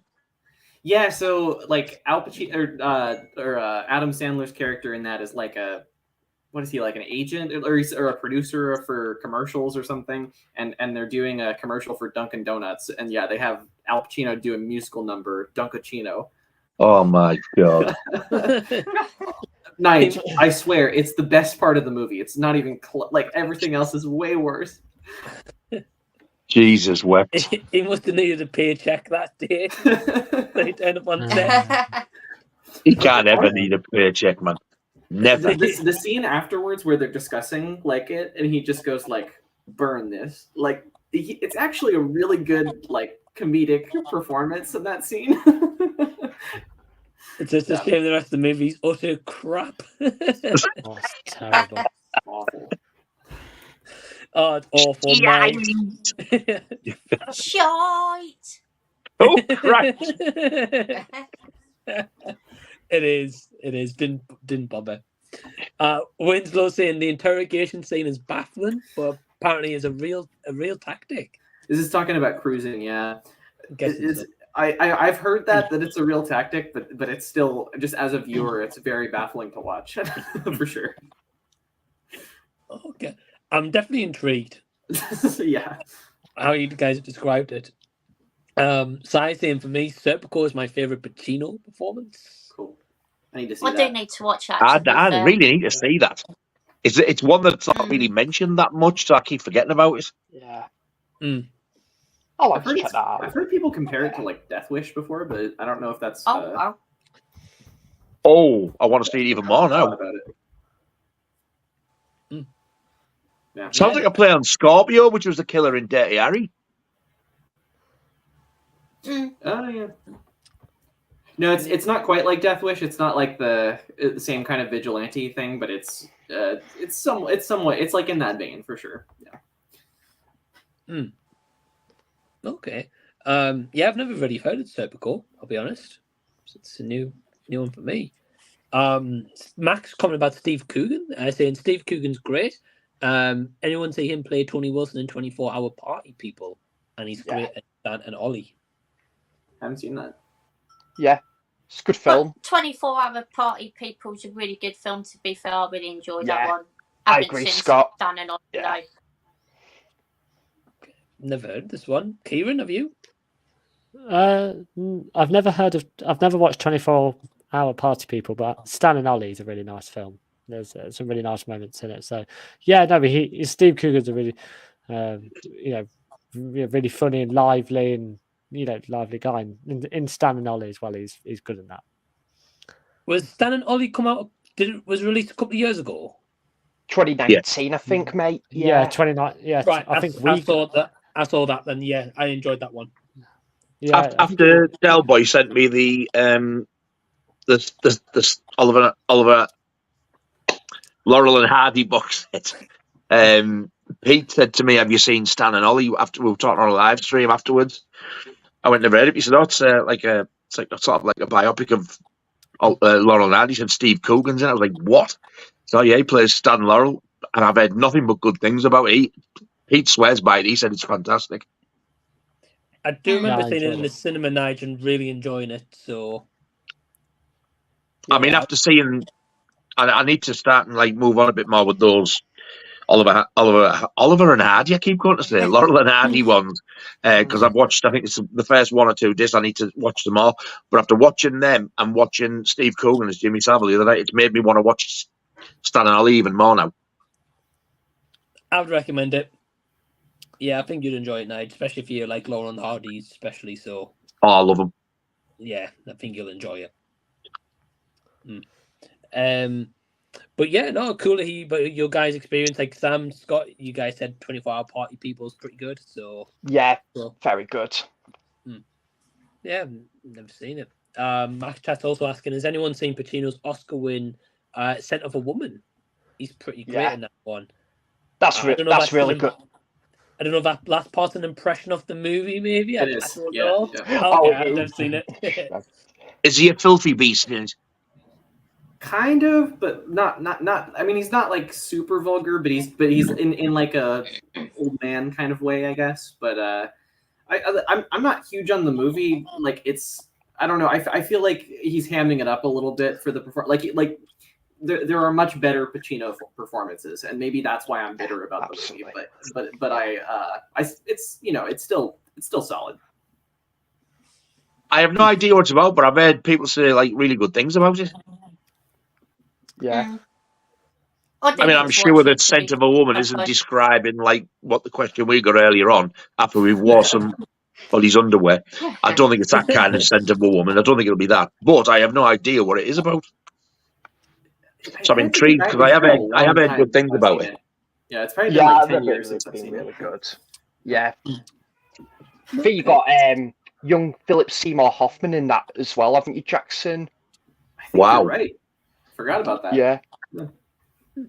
I think about like 92-ish, I think it did. Yeah, I remember it being really good, Mike. I haven't seen it in a little while, but yeah, I need to definitely rewatch it. That must have only been a couple of years before Hoffman was in Twister then, was it? Yeah, Twister with Bill Paxton, Nige. Yeah, I didn't even know he was in that, to be honest, but I haven't seen Twister. That was the first thing I saw that Philip, is it Seymour Hoffman they call it? That's the first film I ever seen him in. Yeah. Twister. Yeah. That's a good film. I love Twister. He's the one who describes the Antis gravy as a food group. Like the longest ginger hair. Dude, he's one of them. I heard they're making a sequel to Twister that's coming out next year, actually. Jesus Oh, Christ. no. What's this, a fucking 30th anniversary release or something? And I shit you not, it's called Twisters. Like alien Oh. aliens. Why do they do that? Honestly, I don't I know do who asked for despair, that. I really do. Yeah, I don't know who asked for that one. Like, I'll be honest. Well, he can't be No in it. one. Bill Paxton can't be in it. I can't see Helen Hunt wanting to be in it. It'll be a totally different cast. What's the point? Yeah. I don't know. Money? That cast was amazing. It was, I to agree. be fair. Even one of the Bill Paxton side, it was also, he was in it as well. You know, the one who's had his tongue cut out in The People Under the Stairs. Mhm. Yeah. He's one of their lot as well. Can't remember that actor's name. I But can't that remember is a who great you're talking cast. about. No, you're talking about though. Didn't realise he was in it. Yeah, look, he was great in People Under the Stairs. I love that film. Oh, it's so good. Yeah. That's So probably the different. Korean film I want to check out Yeah. the most out of the ones I haven't seen. Yeah. It is good, Jackson. I only watched it for the first time back in July, I think it is. It's on the Arrow label. It's pretty good. I enjoyed it. Yeah. You can get the Scream Factory one, but I don't know whether you can you play your Region 1 discs over here, Jackson, or will you have to bring your player over? What was that? Sorry. Region A, sorry. You can get it on Scream Factory, but theirs is Region A locked. Yeah. I guess I'd have to bring it over. Yeah. And they've even locked the 4K as well because there was hell on about it. I remember you guys talking about that. Yeah. Apparently, that was a thing when they started releasing 4K films. All the companies apparently decided that they will all be region locked, and they've totally broken the rule by doing it. Somebody else did it as well, and got like a lot of shit for it. But Scream Factory said, "Well, we're an American company. Don't give a shit. We're not doing a disc replacement program. We just promise we won't do it again. Honest, sorry, Gov. That was it. Over with." So if you've got the Scream Factory version of People Under the Stairs on 4K, you will still need a multi-region player. Thankfully, I've got one, but I was more annoyed for other people. Mm-hmm. Yeah. Oh, definitely. Yeah. Definitely. Like I know, like I think with you guys were on a stream, and I think I was commenting. I haven't bought any like American Blu-rays or 4Ks because I didn't realize it was multi-region on the PlayStation I've got. So I was kind of scared to get one in case it didn't work. It wouldn't. No. And I mean, I've got a PlayStation 4 that plays Blu-rays, and that will only play either region 3 or region B. I mean, you can get some from the States, which are all region. It'll either have nothing on the back, or you get the A, B, and the C on. It'll play them. Right. But if it's got just a region A, it'll tell you on the screen. It just says this disc is region A only. Yeah, but Mike, if your PlayStation is like if it plays 4Ks normally, and the 4K, which most of them aren't region locked, most 4Ks are region free, so it should work for them. But okay, that's Yeah, good to know. I was only going for Blu-ray there. Yeah, that's what I'm saying. But like all 4Ks theoretically should be region free, but some smart asses have like region locked the odd one, and then they deny it and say, "Oh, it was a mistake." How do you make a mistake of locking a region A? You physically have to lock it. Idiots. Yeah. Sorry, made a mistake. Dicks. Yeah. Yeah, and you can't make that mistake when you have to press the button to do it as well. Like that's a lie. The best of it is though, they put the Blu-ray in with it as well. Usually, Scream Factory, so you can watch the 4K, but you won't be able to watch the Blu-ray because that's still region locked. Yep. Mm-hmm. So you get it thinking, well, I don't need the Blu-ray. I'll watch the 4K. Yeah, so they lock the pair of them. Bastards, man. It spoils it really for a lot of people. Yeah, it does. Because that release of the People on Stairs was really nice as well. So, It is. Looks really good as well. I bet. I was devastated when I found out it was region locked because I was thinking about getting that. To be fair, Shocking, isn't it? it is bad. Yeah. Mm-hmm. It is. It's stopping people from buying it and selling more copies, really. Yeah. I don't know why they did it with that one title in particular. Doesn't make sense. No. Yeah, I don't get it. All the Halloween display, all right, they're not region locked. All the other Scream Factory ones, Funhouse, Return of the Living Dead, they're not region locked.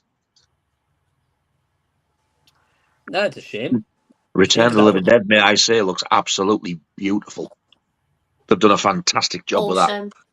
Is that a newer release for 4K or? Yeah, the Scream Factory 4K, that is absolutely beautiful. As is the Funhouse, the Toby Hooper film. Toby Hooper, yeah. I really need to wow, see the colours in that are unreal. That's a good film, actually. I really enjoy Funhouse. It's a lot of fun. It's so underrated. It is. Yeah. Never heard of it. I've just probably one got of the Video Nasties list. Yeah. Oh, okay. Yeah, it's one of my favourites. But I think it was put on there by mistake. There was another film. I think it. Do you know when they give films a couple of titles depending where it's released? Yeah, like Dead Alive or yeah, Brain Dead. Yeah. Yeah, I think there was one called The House on Dead End Street. I think it was that. It was something like that. They and the alternate title was The Funhouse. Oh, that's the one they meant to ban. And they picked up the Toby Hooper one by mistake. The stupid. You can now see the Toby Hooper one over here uncut as a certificate 15. That's how bad it is. It's not gory. It's just creepy. It's a really good film. It is. Yeah. I've what is it, Mike? Just ordered the Arrow reissue of that because it recently got reissued by Arrow, and you know, like the Arrow sale just came, like sort of like it just came back on like a week after, you know, like that release that was like $17.99, I think it was, but then yeah, straight like came down to $9.99, so that's one of the ones I ordered. What was that? The Funhouse? Yeah, recently got reissued because I think the original Arrow edition of that, Nigel, I think it's long out of print now. I know they did a window box one, if that's the one you mean, that is. Yeah. I've got the Arrow reissue on order. Oh, I didn't realise it done a reissue then. Yeah, no. Jordan Movieman picked it up recently as well. Right. Mm. Oh, okay. Looking forward to watching it. I've never seen it before. Oh, it's really good. It's not terrifying, but it's creepy as hell. But it's a great film. It's really enjoyable. I think you'd like it, Sam, to be honest. I think it'd be right up your street, to be fair.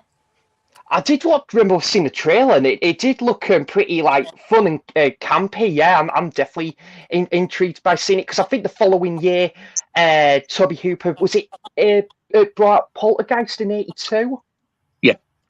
Yeah, I think so. Yeah.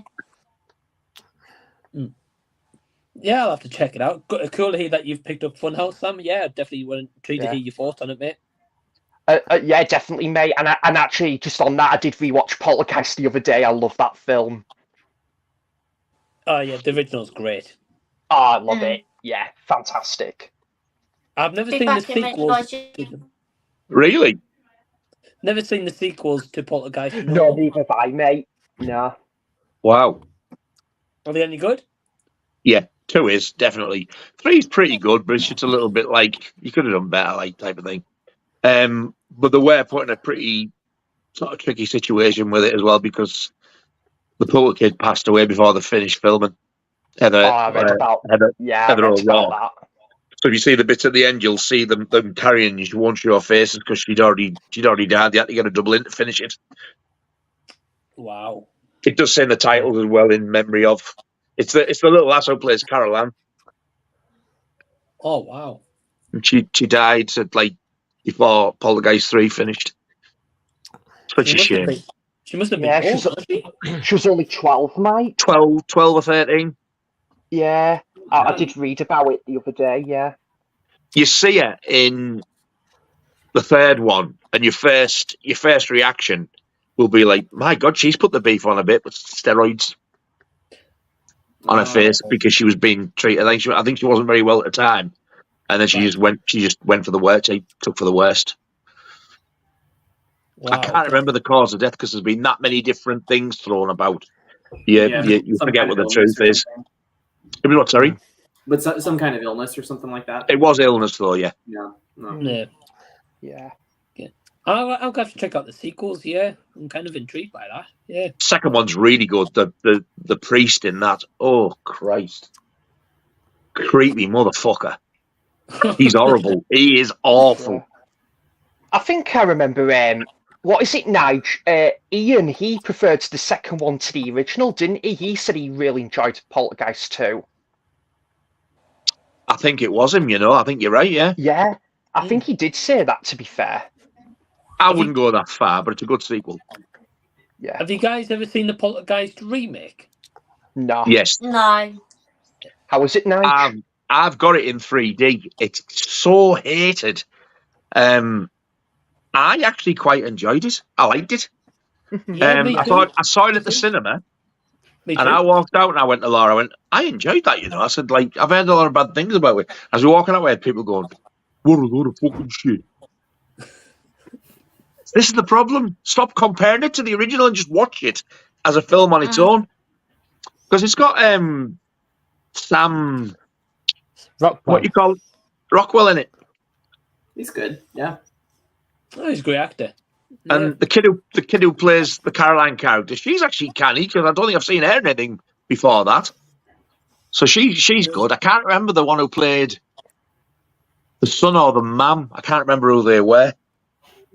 But I for what it was, I enjoyed it. There was a couple of jump scares. It was still a little bit creepy. But the first one, the original one, you found out more. It went into more detail. Right. I think the remake, if anything, it just seemed a little bit rushed. But for what it was, I enjoyed it. I've seen far worse. People say it's one of the worst remakes ever. It's not. Yeah. And do you know what, Nige? I will add to that. A lot of people have actually said that about Nightmare on Elm Street and was it Carrie and Fright Night? And I think your feedback on them, it said it's not as bad as what people made it out to be. So I definitely would give them a try to at some point. Definitely. I absolutely loved the remake of Elm Street. I loved it. Yeah, I remember saying so. Hands down, the remake of Elm Street for me was far better than the remake of Friday the 13th. And Friday the 13th is like my favourite horror series of all time. But I like the remake of Elm Street better. Wow. Yeah. However, I do agree with the remake of Carrie with Chloe Moretz. It's fucking shit. Oh, is it dire, mate? I've only watched it once. I bought it. I got it on import, like from the States, with a lovely lenticular slip because I was dead excited to see it. I put it on and I got my Trooper beer out and I just sat and swore and nearly threw my glass at the screen. It's awful. I need to watch it again because I haven't seen it for years. But you know, in the original, when City SpaceX going to do anything, she just like goes like that or just looks and does it. Mm-hmm. You get Chloe stood there with her arms going, you think, what? Bitch, what you doing? Give Sissy a ring. She'll show you how to do it. Oh, fucking idiot. Actually, Sam, because I know you're a huge fan of this movie, I'm curious if you've ever seen the remake, The Fog.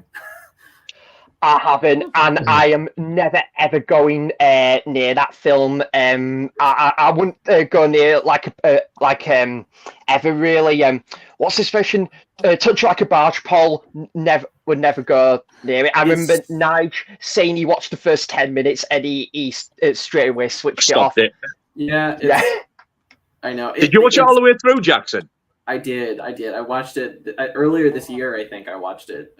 Is it as bad as what I'm thinking? It's so bad. It's just all this stuff was going on. I was like, what is going on here? It wasn't even resembling a story. And I was like, I think off.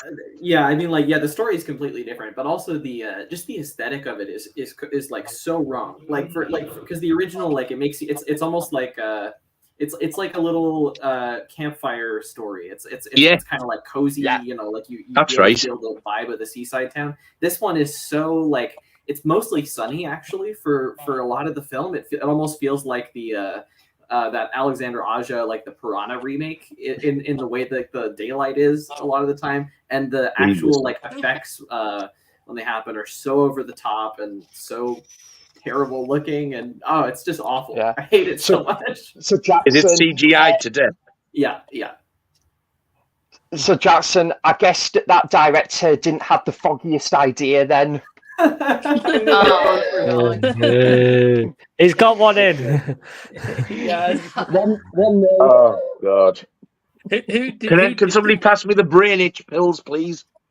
It's starting again, mother.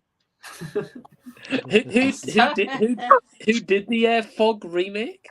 Somebody, I don't remember the name. 2005 was it? It's 2005. Somebody was never heard from again, I think. Pretty much. Let me look it up real quick. Just on Letterboxd here. The Fog. Rupert Wainwright. Who? Let me see what else that they've done. It's in a movie called Stigmata. Stigmata with Patricia Arquette. Yeah. That is also a pile of shit. and that is bad. And people going, "Have you seen it? It's amazing." I was like, "What a pile of fucking shit that was." and a movie called Blank Check. No, it's that, mate. Never heard of that. Yeah. Is that it? They must bring a box set out of his complete works. Well, that's what they got the Fog remake. He's only directed 7 films, and some of them might be short films. I don't know, but but those two I mentioned are the only ones that are like on the popularity level of The Fog. So he was assassinated after The Fog. That was it. 7 and done. Yeah. Somebody sat there, big John Carpenter fan. We've got to get this motherfucker before he does something else. Yeah. Never heard from him again. Hey, like John Carpenter doesn't care. Like he got a check for it, so he doesn't mind. Right, he got money. Just be thankful it wasn't him who got all the fucking Halloween. You should be thanking Rob Zombie after that. Yeah. Man. Well, playing down on the same, Sam Rockwell is awesome. I agree. He was the best in Charlie's Angels. Wait, was he in the? No, he is in the original Charlie's Angels. I thought maybe for a second you were talking about the remake, but yeah, he's in the original. Yeah. The Drew Barrymore one. Yeah, I think so. Early 2000s, I think it was. Yeah. It was. Yeah. Wow. 2002. Yeah. I watched that like a few months ago. It's actually a pretty good film. I quite enjoyed it. Yeah, he is in that. Yeah, I think he's like the villain actually. Yeah. Well, I don't remember that. Is Demi Moore in the second one? Yes, Full I think Throttle. she is. I think so. Yeah. Yeah. Oh, okay. I know she didn't want him. She's an absolute bastard. But I actually quite enjoy if that's the one she's in. I've seen both, and I enjoyed them both. They're fun. Like they know what they are. Like they're very over the top, and but I think they're like, you know, it's not unintentional, any of the stuff that they're doing. No. Did you watch the remake of Charlie's Angels, Jackson? I have not seen the remake yet. Have you seen the remake? See, to me, those two early ones were the remake, because the original to me was the TV series, which I loved as a kid. Yeah. Mike, have you seen the remake? Let's see that again. Short one? I've seen none of them, mate. No. Okay. And the remake. I have, yeah. I've seen the remake. Kieran was there day one, man, with his popcorn. I was, yeah, I was there. So, I was one and only person in the queue. It's all right. Like as Jackson said, they are what they are. So you gotta appreciate them and take them. They're not trying to be something that they're not. But just saying about Sam Rockwell, one of his best performances is 3 billboards outside Ebbing, Missouri. I thought he was really good in that. Yeah. Great. Woody film, Harrelson mate. as the cops was a great one. But Charlie's Angels is fine. I've got to agree. Yeah, 3 billboards. He's fantastic in that movie. Yeah. He is. That's a really good film, innit, Mike? He was really good in The Green from Mile. He was a horrible bastard in that. Oh yes, Was. yes. Yeah. He's also in that film that people don't like to talk about because that Victor thing he made it, Clown House. Never heard of Oh, that. I've heard of Him who that, made yeah. Jeepers Creepers. I know what you're talking about. Yeah. Just Is it not heard Victor of that Salva movie. or something like that they call him? Yeah. Well, he made this film called Clown House, which is actually a really pretty damn good horror film. It's like a pretty decent 80s slasher. These 3 blokes escape mentalist institute and go to the circus and dress up as clowns, and you can imagine what they go around doing. And they follow these 3 lads, there's 3 brothers. And the eldest one is Sam Rockwell before he was famous. Oh wow! But it got withdrawn on the pressed all these DVDs up for MGM to release in the States, and they withdrew it. Somebody managed to get their hands on them up on eBay, so I was like, yes, I'll have one of them, thanks, and I got it, not knowing the story at the time. And I've still got it now. And it turns out that Victor Salva was abusing the youngest boy. Oh no! Jeez. During the filming, like in between, like days and stuff. I don't think you just abused him. I think you raped him Oh, Oh God. and made him perform things on him. You know. So if you're going to watch it, you've got to watch it for what it is and forget all that because it will ruin the film for you if you keep playing. You'll watch it and think, Jesus Christ, was that happening to him while he was making this? Because yes, it was. And it's a shame, not only for it's awful because it shouldn't have never happened to that poor lad, but it's a shame that the film's got this awful stigma to it now. Because for me personally, it blows fucking Jeepers Creepers out the water. Such a good film, really is. Sam Rockwell's in Galaxy Quest, isn't he, as well? I think it is in. Is he in that one as well? Sam Rockwell? I've never seen it, mate. I'm not Never seen it, Yeah. I'm sure. I can smell sci-fi, so I won't have seen it. No, I wouldn't have seen it. No. My brother Joe's saying Return of the Living Dead is amazing. Number 3 is probably my favourite. Oh. Oh, okay. He's not your brother. He's from a different fucking planet. That's what my Compared to 1 and 2, 3 is the biggest pile of shite ever dumped on the zombie film genre. It's fucking terrible compared to 1 and 2. There's no humour in it. Okay. It's as fucking slow as a snail. And you're like, it's not terrible, it's all right, but my God, it's once you've watched it, you're going to wait a few years before you watch it again. Whereas the first 2 you can watch over and over because they're funny, especially the first one. First one's so funny. And you'd be surprised how many people say the third one's their favourite. Wow. I heard people say that about it. I think they're all in the same sanitarium. I've heard people say that about Hellraiser too. Like a lot of people like the Hell on Earth is their favorite one or something like that. And I'm like, really? Okay. Is that interesting. Is that the third one, Jackson? Yeah, it's the third one. Yeah. Oh. No, if you're gonna watch Hellraiser, just watch the first one. That's I've watched the first one. That was bad enough. I won't watch the others. What? Oh, the first one's so good. Jackson, oh my God. Nige, man. Not Jackson, Nige, man. What are you going on about? Oh, me, man. I think you just like weird for the sake of it. This is fucked up and I can't understand it. Let's buy more of this. I don't think Hellraiser's that hard to understand. It's like I don't know. It's tame compared to some of the stuff you see nowadays. Yeah. She's running down that thing towards the end with a dirty gritty pair of jaws, giving it this behind, and she's running around playing with the gold Rubik's Cube.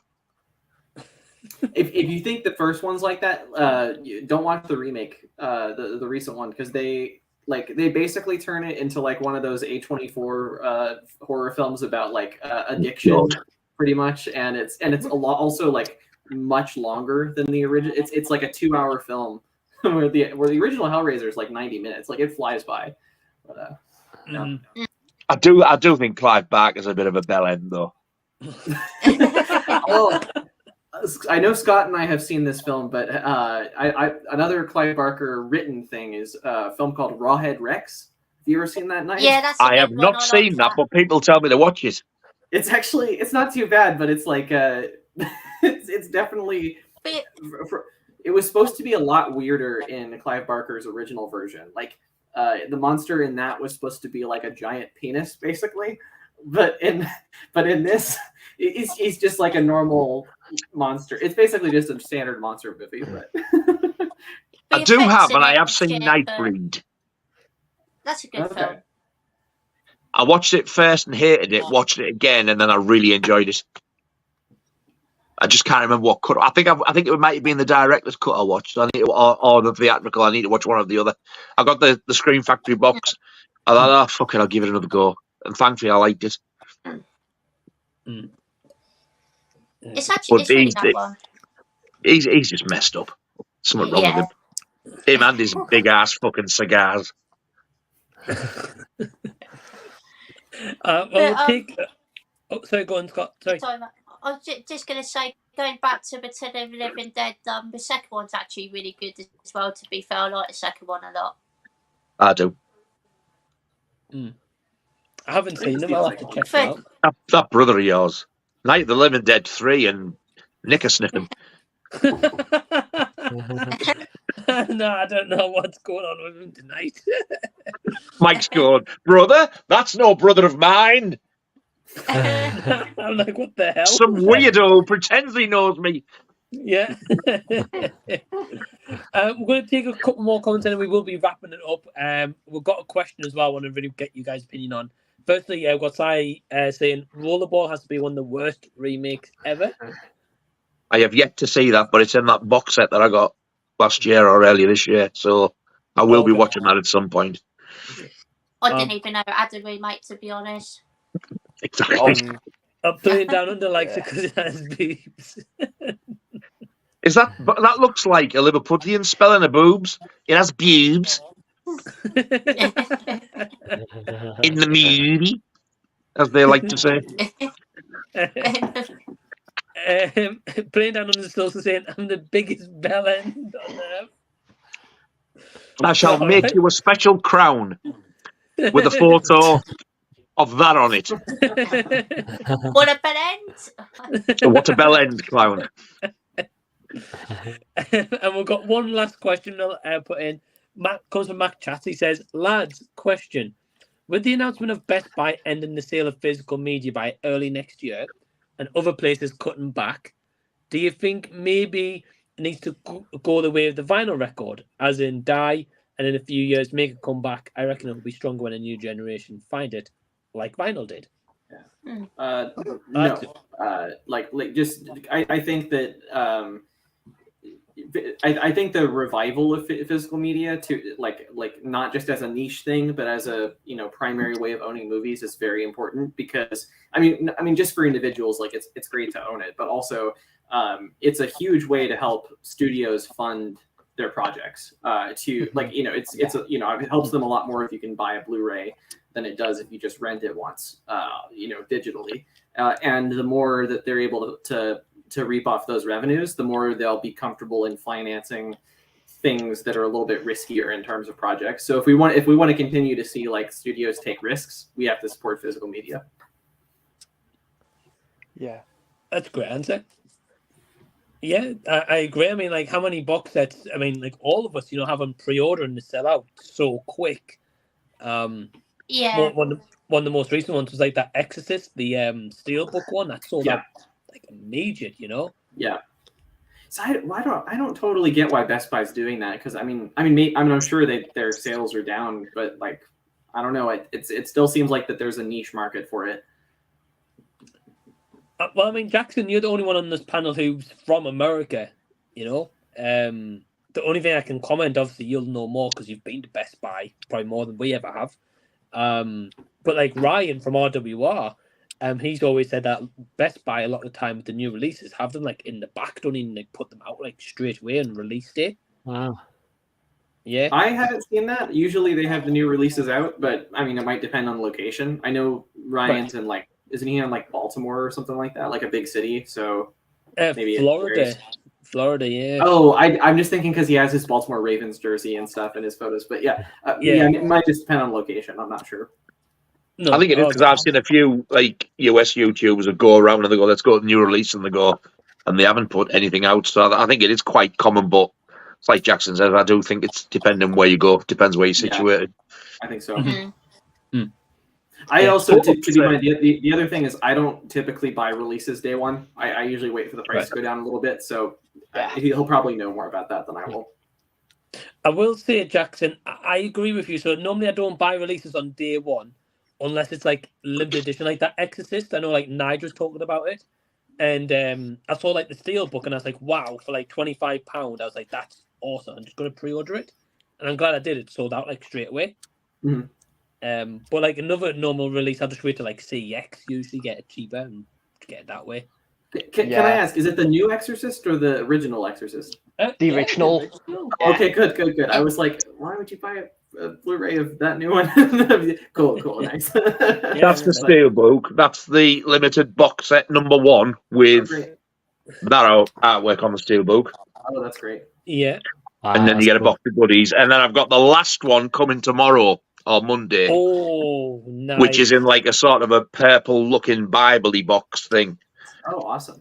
That's also long sold out. So that was the most expensive one, but I thought I ordered the 2 box sets thinking I'll pick the one I want and then I'll just get rid of one. And I thought, nah, fuck it, I'm having both.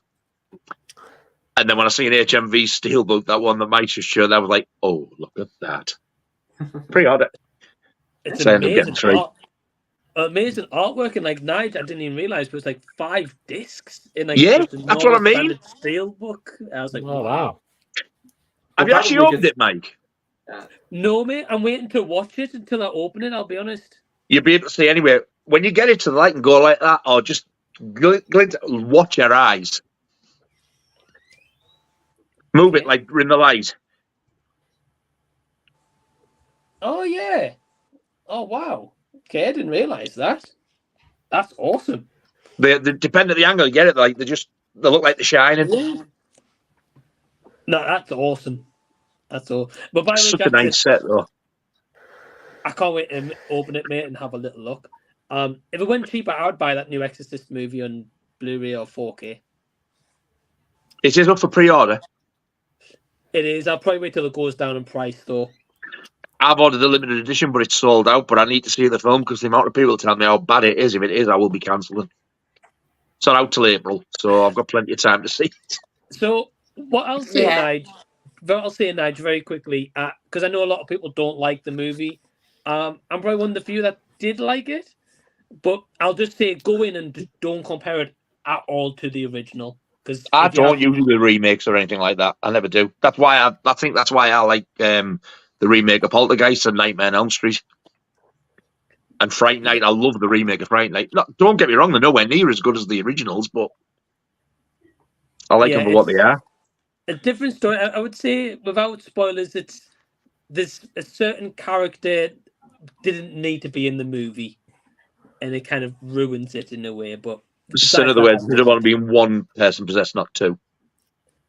No, I'll tell you when you've seen it. Right. Don't touch anything else. But that question there, just to add. Yeah, I was going to add them out to you guys, yeah.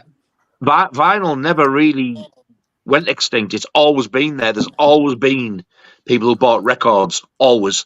It's just that in the 90s and right throughout the 2000s until like sort of 2010s, it was very limited pressings. This is why when you see stuff like the Oasis first pressings, the Stereophonics, mid-90s albums, even like the Iron Maiden ones that Blaze Bayley was on, they only did 2. They go for hundreds of pounds because they were very, very limited pressings. They would do one pressing, ship it out. Once they've gone no more. So they are now people want them. They're rare.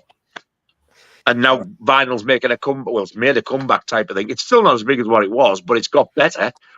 But it never went away. But that's why all the pressing plants went, because the demand went down. But there's always been pressing plants, just nowhere near as many. So maybe that's what's happening now with like 4Ks and stuff. We still get them, but just not on the scale we used to get them. And we need something to sort of like get people to back out there buying it again instead of all this streaming bollocks. Yeah, I agree. And I do think sets like that help. Because to people like us, they're eye candy, aren't they? When you get like all these nice little bonus bits and that double-sided posters and stuff like that. So I think stuff like that helps. It's better to get something like that and pay the extra for it, I think, than just your bog standard Blu-ray or 4K. Yeah, and especially as well, Mike, when it's a film you absolutely love, you just want to go for like sometimes the best edition possible, and like some of these boutique labels and that just really just go out with all the packaging and give that film the best service. It's just a blessing, really. Oh, yeah. And I think that's why they're so expensive now as well. I think that's why you pay like 40, 50 quid for one film in a box set, because they don't press as many, because the full demand isn't there. But obviously there is demand, because what they do press goes like that. Look in the 2000s, the early 2000s. No, sorry, the early 90s. You could go and get like a record. In the 80s, you could go and get an LP, a vinyl LP for £3.99 in any shop in the charts. Then they went up, and I was going away to me thinking, Jesus Christ, £15-16 for a record. I remember when they used to come out in the charts, they were £6.99, but they'd increased that much. But this is why they're now 20, 30, 40, 50 quid each. That's it. Not as many. That's it, Nige. There's a YouTuber called James Griffiths, and he used to see all the XTC albums and all the Bowie albums, like in like the 90s when vinyl was becoming a bit of a, it was sort of dying in a way, and they used to be cheap as chips. But then years later, when those artists obviously and vinyl made a comeback, then they shot the original presses just shot up again. Put it this way, I think it was either the late 90s or the early 2000s. I think it was the late 90s. I went to a car boot sale and got a copy of Led Zeppelin 2. Oh, wow, man. With the gatefold sleeve and with the original Atlantic plum-coloured label. Not the green and tan one, the plum-coloured label. I either paid 50 pence or £1, and the record itself was near mint. Oh, wow. Oh, wow. That goes for a fortune sometimes now. I had Led Zeppelin 3 as well with the movable wheel. 50 pence, nothing wrong with it. The records I've had of car boot sales for coppers, and now I don't have them anymore because when I went through my split again, I lost it along with all the Iron Maiden stuff. Right. But they're so expensive now because the value of them just shot up. Do you know how much it roughly goes for, Nige, the Led Zeppelin 2? Was it the plum label on Antarctica? I'm guessing somewhere between, depending on condition. I mean, it could be more. If it's mint, you're looking at more, but I'm guessing you'll get a decent one for 50, 60, 70 quid maybe. Mm-hmm. Yeah. I got the green and red one, that label. I think I've only paid it's about like half £6. green, half orange. Yeah, I think I paid about £6 for my copy of that, which was pretty decent, to be fair. I got that, like, vinyl tap in Huddersfield about 2014-ish. It's a damn fine album, that mind, I must admit. Oh, it's great. I'll probably say Physical Graffiti is my favourite Led Zepp album. That's a good one. I think my favourite is probably Led Zeppelin 4. Yeah, that's my second favourite, Scott. That's awesome. Yeah, definitely. Yeah. Oh, awesome. Kieran, what's your thoughts on the question, mate?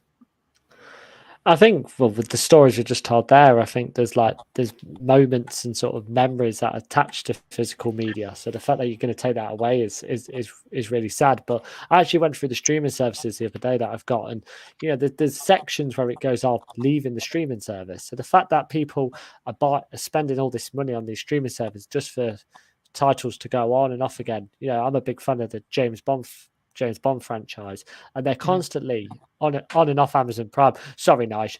But it's that word, franchise. Oh God, I can't even stand. Sorry. I thought you meant the James Bond. I was like, okay. No. Well, that as well, but I can listen to that.